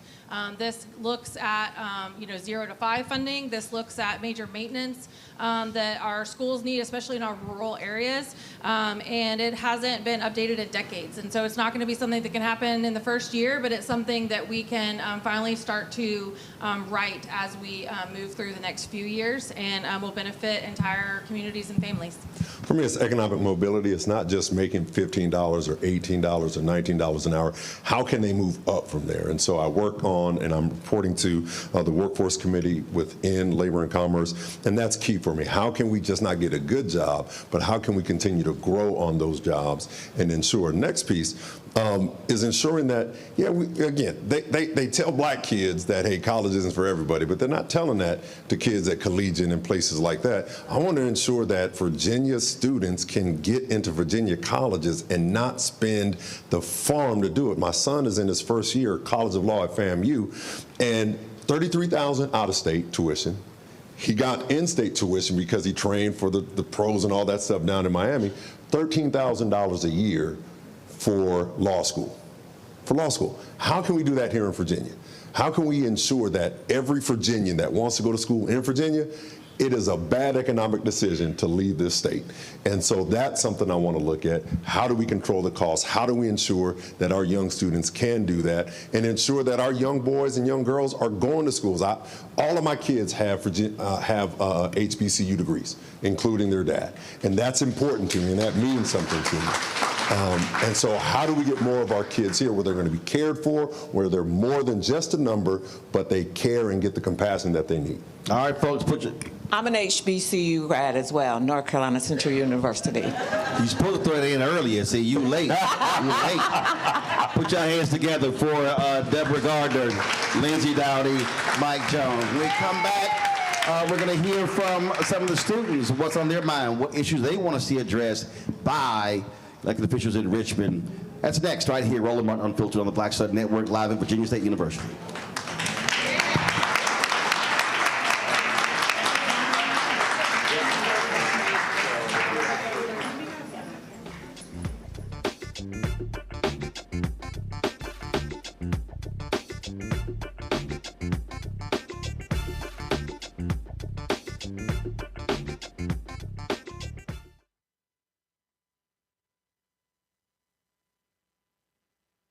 Next on the Black Table with me, Craig Carr. Why the America we live in today is not what the founders intended or what they outlined in the Declaration of Independence and even the Constitution. Professor and author Kermit Roosevelt will join us to talk about his book, The Nation That Never Was.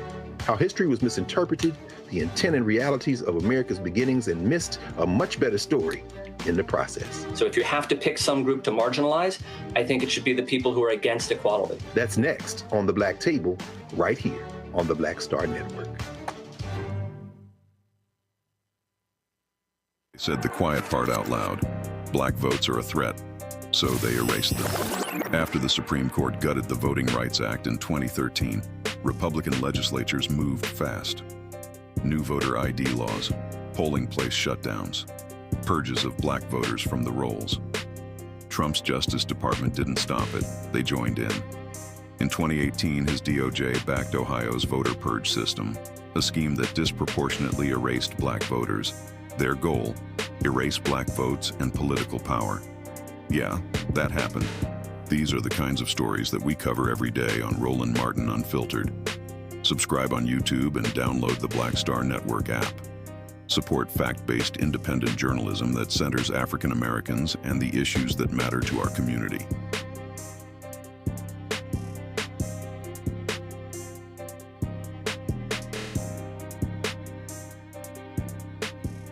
This week on The Other Side of Change. Book bans, anti-intellectualism, and Trump's continued war on wisdom. This is a coordinated backlash to progress. At the end of the day, conservatives realized that they couldn't win a debate on facts. They started using our language against us, right? You remember when we were all woke and the woke movement and all that kind of stuff? Now everything is anti-woke, right? When we were talking about including diversity, equity, inclusion, higher education, now it's anti-DEI. All this are efforts to suppress the truth because because truth empowers people. You're watching The Other Side of Change only on the Black Star Network. If in this country right now, you have people get up in the morning and the only thing they can think about is how many people they can hurt, and they got the power, that's the time for mourning. For better or worse, what makes America special, it's that legal system that's supposed to protect minorities from the tyranny of the majority.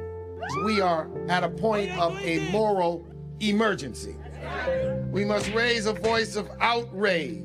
We must raise a voice of compassion.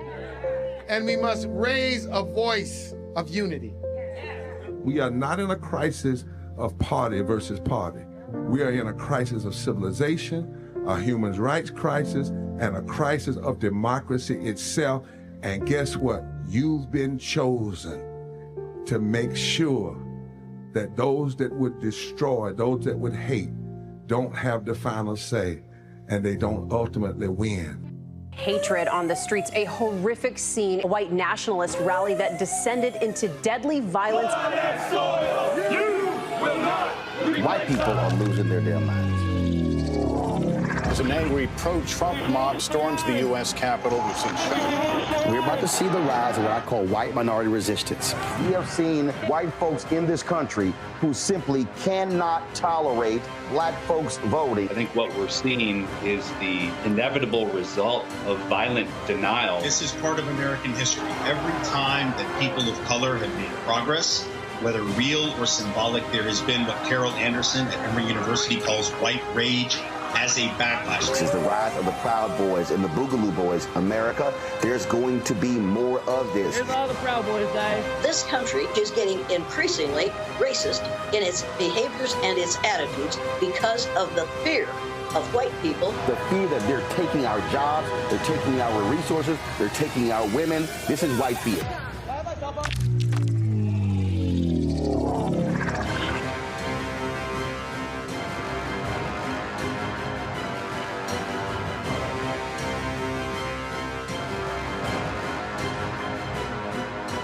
On the next Get Wealthy with me, Deborah Owens, America's Wealth Coach, we talk about the principles of mindset, strategy, and execution. This week, we're adding a fourth, faith.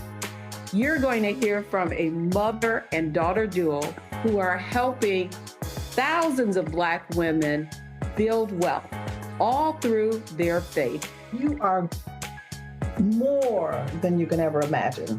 Not just obtaining things to show that, but seeing yourself. Making your faith work for you. That's right here on Get Wealthy, only on Black Star Network.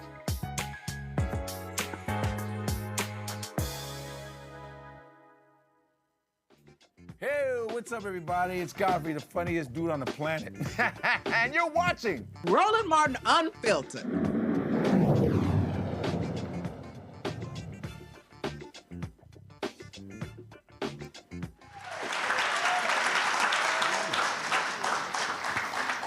All right, folks, welcome back to Virginia State University. We've been, of course, broadcasting here, focusing on Our Vote, Our Voices. And so now let's hear from some students.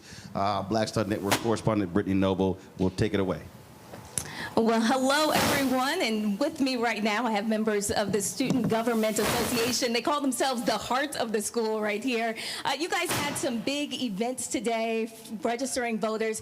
Jaden, I want you to tell me a little bit more about what happened today. First and foremost, glad to be here today. Today, basically, we had students come out in a fun way just to learn how to register to vote, especially if they don't live in this area at all. So they all came out just to learn how to register, how to put in their ballots and whatnot.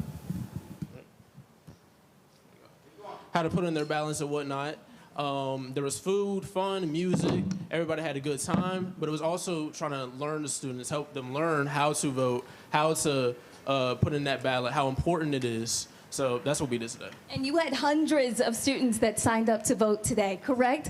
And tell me, what are some of the things that are on the minds of students here at the university? What are people talking about, Sanaya? Well, I know from the students' minds, they want better housing, they want parking decals that are not very expensive, and they want to be able to feel like their voices are being heard while on campus and not saying, okay, we're going to do it, and nothing happens. Isaiah, I know that you work with students here firsthand. Tell me, why is it important for students to get involved? Okay, so when it comes to the reason why students should be getting involved is because we are the base at the end of the day. We had people that came before us, we had people that fought, we see the progress that they had, but if we don't keep it going, there won't be any more progress. Progress doesn't mean that we're able to keep it. As we see within this new administration that we have, there have been a lot of things that have been stripped away from us. So in order to keep that from continue to happening and more things going away, we have to be the people that vote and keep those things intact. You know, right now we have people watching all over the country. What is it that you want to tell them, especially young people, inspiring them to get involved? Go out and vote. And especially with those elected officials, hold them accountable, because they always have their promises and stuff, but sometimes they don't go along with their promises. So continue to hold them accountable, tell your peers to vote. Always watch the news. I know it seems a little bit boring, but watch the news. See what's going on around in your area, and you can make a difference eventually. Hey, man, hey, my show is not boring. You say watch the news. Oh, other people. Okay, yeah, you better specify who you talking about. Talking about it could be a little boring. All right, go ahead with them questions. Go ahead. Tell me what's next when Roland Martin leaves here. What are you guys going to do? How do you keep the momentum going? After this, we got to continue to mobilize. I feel like somebody like Roland Martin coming to our university, it shows just how important we are. Because some people can feel like we get lost in the sauce, especially considering that I don't want to say we're a lower HBCU, because obviously we're the best HBCU in the land. But when it comes to the Howards, the NCATs, things like that, people always feel like those students are the people that hold the power. But when Roland Martin decides, I'm going to come to Virginia State University in Petersburg, Virginia, that's when we realize that we hold power. And so I hope that we take that momentum and continue to fight for our people. That's because I own it. I can do what I want. Amen. All right, so appreciate it. We got the next group of questions. Students, y'all come on, get up. Hey, I'm gonna call on y'all. Come on. It's your turn. Get on up. I want you to stand right You in that car with that big old, on that blue orange sweater. Get on up. And tell us your name. Tell me what's in your heart. Zen Cambridge. I'm the senator for the Honors College. This election is just really crucial and important in Virginia. It's a stepping stone to what is going on in the federal government. It's really the blockade. All the issues that we talk about, from cost to schooling to the cost to just live. It is very important that we vote in this election and that we really understand the issues and the policies that are taking place not only in Richmond but in Washington as well. Your name? I'm Chance Beverly. I'm a sophomore in political science here at Virginia State and also serve as Mr. Taps for the Association of Political Science. And I think my biggest issue, especially with the administration right now, is I feel like we're losing truth in this nation. We're constantly being pumped with misinformation and disinformation, and I think we're losing our sort of objective reality, and I think we need to get back to just, defining truth in this nation. So.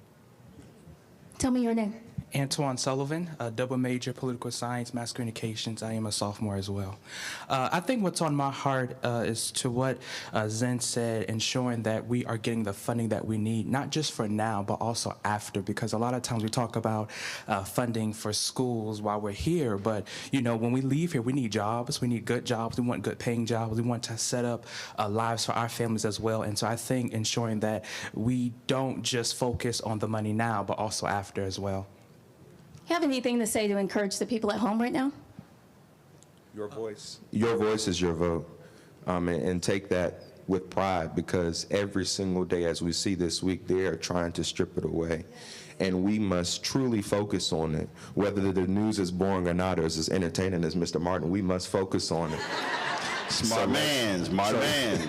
So let's continue to practice the right to vote. Three of y'all students? Yeah, I need some females. Get up. Come on. That's right. Y'all tell me y'all shy. We ain't doing that. Y'all come on out. Step on out. Y'all step on out. Come on. Ladies. Tell me your name. Kamaya Norfleet, junior political science major with a minor in history. And then what did you take away from the panels today? Honestly, from all the different panels, I already knew it, But it really just showed how important it is to vote, especially as a student and as a Democrat myself, because you see how pivotal it is to see what happens when you don't vote. And aren't you guys all a part of another organization as well? Tell me a little bit about that organization. Yes, we are. We are part of TAPS, which is the Political Science Association here at Virginia State University. We are able to connect students exactly where they are and meet them where they are to understand the importance of voting, not just for now, but for future generations as well. Are you having a hard time getting people involved here on campus? Honestly, it's a little hard, especially with my generation, because they believe that elections are rigged. So it's just convincing the students here that your vote matters. It's not just your vote, it's your voice, how you express yourself to other people with just talking up about politics. You don't have to be Republican and Democrat. It's just about morals, honestly, at the end of the day. There were hundreds of people that signed up to vote today, students. But for those people that did sign up, so many other people did not? Yeah, what do you think is going through their minds? Honestly, like Chance said, it's a lot of misinformation out here about not only voting, but voter registration. I heard the craziest thing from a student. He said that if he registered to vote, that he would be put on the draft list. And I was just like, well, that's not really how that works. But with the current climate, everybody's willing to believe whatever that discourages them from making a change, it seems like. So that's like our biggest challenge right now with trying to get people out there to vote, especially as college students ourselves. So I know you're on campus and you spend a lot of time here, but what else are people talking about at home and in your communities? They're definitely talking about the lack of funding here on Virginia State University's campus and how we need more funding to better support them. It's not just that, it's also financial aid. You have students who aren't getting the proper Pell Grants to even attend college.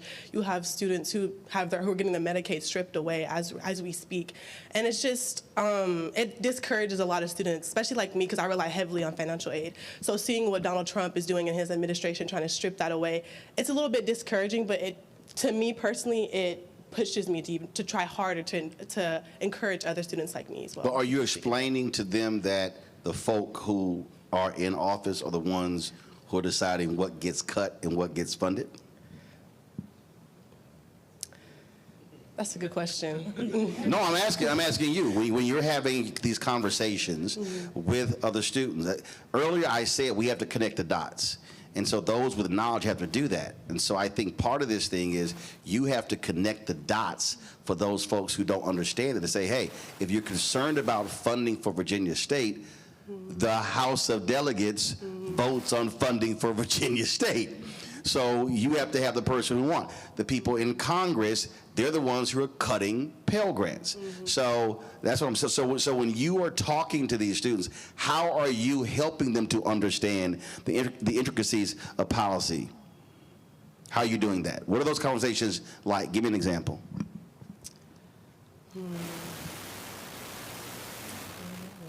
Okay, see, y'all gonna have to bring me back here so I can teach a class on, because I'm serious.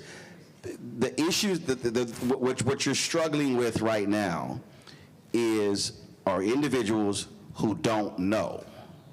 You have to be the one that connects the dots for them. You have to literally walk a person through and say, and this is what I tell everybody, and this is just for you or any of you students or anyone else out here. You have to ask a person, what's the one thing you care about? No party, so what's the one thing you care about? So they say, I care about education. Okay, what? College, high school, elementary, what do you care about?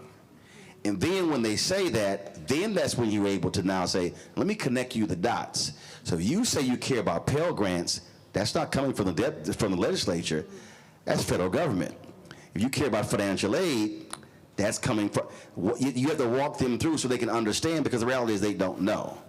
And so that's just what you have to do. So if you are the one who's informed, you have to then inform them, because you can't expect them to actually know. Go ahead. I think a lot of the huge issue with this campus, not this campus, but with students in general, is that it's hard to get students involved and to care more about politics. Because when you speak to people like our generation and you say, oh, how do you care about this issue? And it's like, oh, politics don't concern me. So it's just about how do you convince Stop right people. there. So when they say politics doesn't concern me, what's your response? Well, it concerns our everyday life. It's the water you drink or the rent you pay or the cities you walk through. It's everyday life. So if you say politics doesn't concern you, it really does. Right. So when the person says politics doesn't concern me, that's when you come back, you say, okay, give me the two things you care about. Mm-hmm. And then when they say, oh man, I'm about to get dropped from my parents' health care, you go, really? You do know politicians voted on that. You do know. See, that's what I'm saying. So when a person says that, they really don't actually fully understand the role that politics plays in every aspect of their life. So what we have to do is we actually have to take politics out of the conversation, make it an issue-oriented thing to get them to then go issue first, then politics, not politics first. Cool? Yes. All right. Any other students want to share their concerns while we're live? Go back there. All right, y'all step up. Y'all come on, step up. Take it away, Brittany. Got the first family up here. I'm doing very well. Tell me your name and what do you want to say? My name is Bryson Ruff, a senior computer science major from Chesapeake, Virginia. Just happy to be here today. And my biggest concern is how do we get people around our age ranges to show the importance of what we're doing and how it matters to the world? What else? What were you thinking? I was thinking, how can we keep students engaged on campus about voting after election? Well, you guys had an event today. Do you guys plan to have another event? Tell me your name.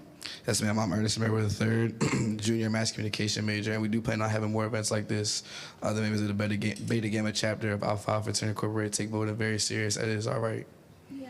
When you're having conversations with folks on campus, what are they saying?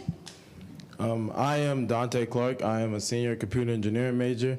And when we're having conversations with people like on campus, they're saying a lot how they're just unaware, kind of like how he was saying about they don't really know the true meaning of what they're voting for. So that's where we come in with our voter registration programs, and we try and break it down to the smallest point so they can understand the little things. So when you do that, how do you do it? Give me an example. It goes back to basically people on our campus, they think the presidential election is what matters the most, and we have to explain to them how local elections really are the most important. Right, so you have state elections coming up. You got somebody who's concerned. How are you explaining to them that, hey, this is why you need to vote in this race? How I do it personally, you've seen what's been happening over the last few years and what's happening in our government.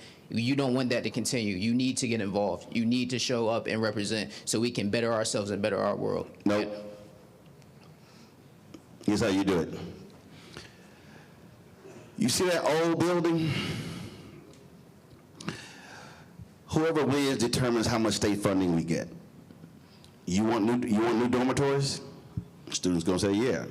You want better technology on campus? Yes. Do you want better food services on campus? Yes. You take all the things that say they want and say, you do know that every single thing that you say that you want is determined by state funding. State funding is determined by who's in power. So if you want these things for Virginia State, if you want a better 4 years here, then you should be voting because that's who's going to fund the very things that you say you need to improve. The late Joe Madison, God rest his soul, always used to say, you gotta put it where the ghost can get it. So if you talk to people up here, they have no idea. So you have to take that very simple thing and say, that's why I keep asking, what's the one thing you care about? And then say, you do know that that person is the one who votes on that. Oh, damn, I didn't know that. That person, so House of Delegates, the Senate. So if you want these things for your campus, this is why you have to vote. And then you have to say, do you know that the sister who ran 2 years ago, she lost by 53 votes? And then you can say, so if 55 students, if it happens again, if 55 more students like yourself or you and 54 others vote, she would have won. That's how you make it plain.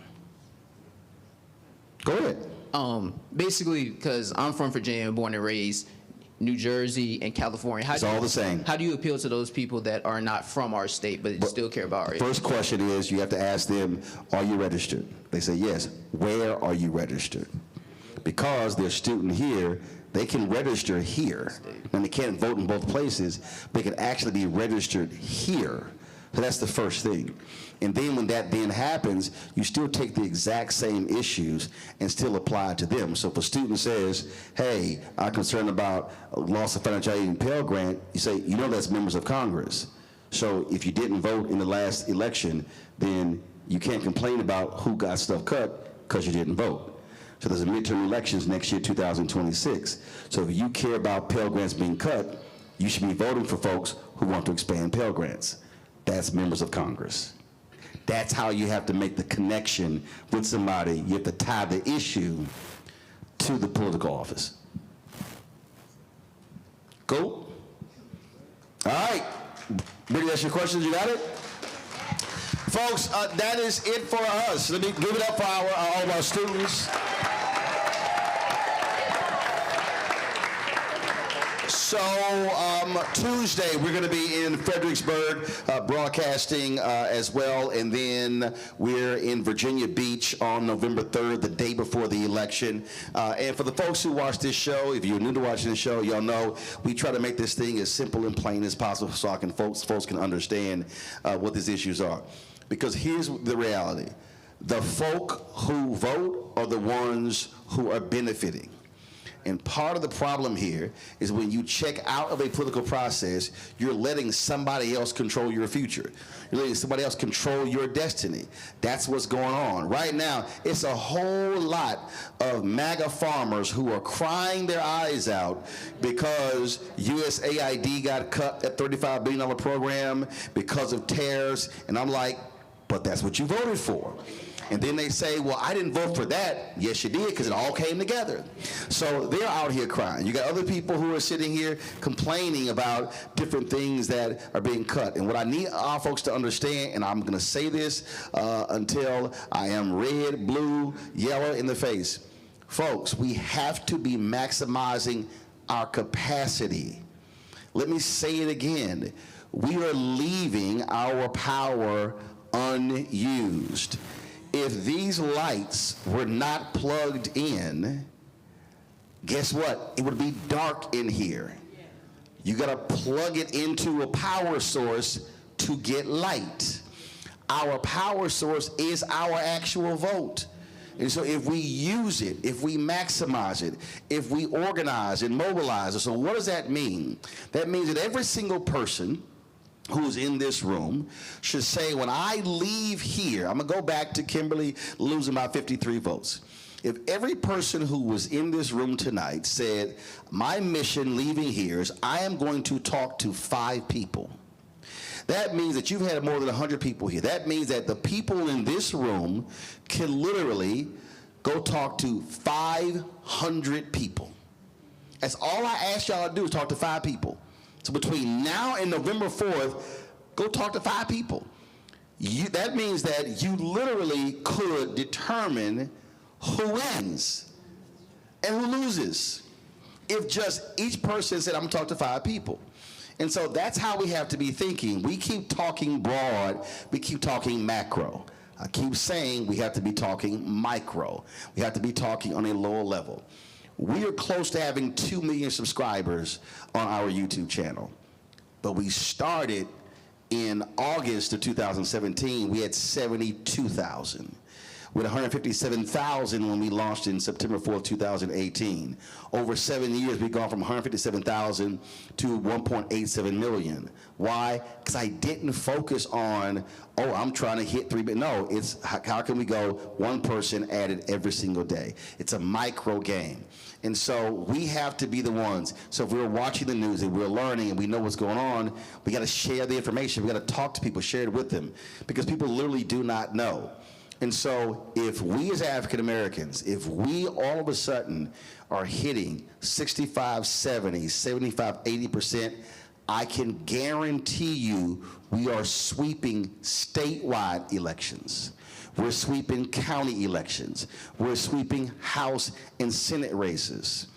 But the guaranteed way for us never to have our issues addressed is if we do not use the power of the vote. And so the election is November 4th in this state. Where you are, there are going to be local elections as well. You've got different elections. You've got a mayoral election in Detroit happening that same day. You've got of course, the amendment Prop 50 in California. And so depending upon where you live, you right now should be asking yourself, what elections are happening where I live? And you should be saying, let me get caught up on the issues and the people who are running so I can maximize my vote. Let me thank the folks at Virginia State. Let me thank the Virginia Democrats. Let me thank the Virginia Legislative Black Caucus. Let me thank everybody who made this possible. And so glad to be back on campus, Kat. I look forward to coming back. And again, we'll be live in Fredericksburg on Tuesday. We'll be live in Virginia Beach on November 3rd. That's it. Don't forget, support the work that we do, folks. We're the only black daily news show in the country. Nobody else is doing what we're doing. And not only that, we're not sitting there on StreamYard or on Substack. We're literally live in person here broadcasting. And look, I'm very frank. I tell folks all the time, every single one of these cameras, every single one of these microphones, all the stuff that we roll with, all that stuff costs money, a crew as well. And so this is what we have to be able to have, where we are covering our stuff, because you know what happens. MSNBC, CNN, ABC, NBC, Fox News, they will happily go to Virginia, or go to Virginia Tech, or go to any PWI. They never even consider coming to HBCU. We always consider HBCU first when we talk about broadcasting on the ground across the country. So your support is critical. So if you want to join our Bring the Funk fan club, since we launched September 4, 2018, we've had 36,000 individual donors. We don't have millionaires and billionaires cutting us checks as regular ordinary people. So if you want to support us via Cash App, use the Stripe QR code you see in the bottom left-hand corner. PayPal is R Martin Unfiltered. Venmo is RM Unfiltered. Zelle is Roland at RolandSMartin.com. Roland at RolandMartinUnfiltered.com. Checks in money order, make it payable to Roland Martin Unfiltered, P.O. Box 57196, Washington, D.C. 20037-0196. Download the Black Star Network app, Apple phone, Android phone, Apple TV, Android TV, Roku, Amazon Fire TV, Xbox One, Samsung Smart TV. All of you who, of course, are watching on YouTube, hit that like button as well. Be sure to get a copy of my book, White Fear, How the Browning of America is Making White Folks Lose Their Minds. Available at bookstores nationwide. Get the audio version that I read on Audible. Also, if you want us to get our gear, shirts like this here, zip-ups and hats and hoodies and all of our T-shirts, especially our shirt, Don't Blame Me, I Voted for the Black Woman. Go to shopblackstarnetwork.com, shopblackstarnetwork.com. And when you go to shopblackstarnetwork.com, all of those products you see are black-owned companies. So we got black crossword puzzles, backpacks, sauces, skincare products. Everything you see at shopblackstarnetwork.com are black-owned companies, and so support them as well. And don't forget, download the app Fan Base. Isaac Hayes III is the founder. That's a black-owned social media app. Got audio rooms, you got photos, you got videos, you got live streaming, you got subscriptions. All that stuff. Download the app Fan Base if you want to invest. They've already raised $13.4 million. The goal is to raise $17 million, the Series A fundraise. To get more information at startengine.com/fanbase. Folks, that's it. I'll see y'all tomorrow right here, Roland Martin Unfiltered on the Black Star Network.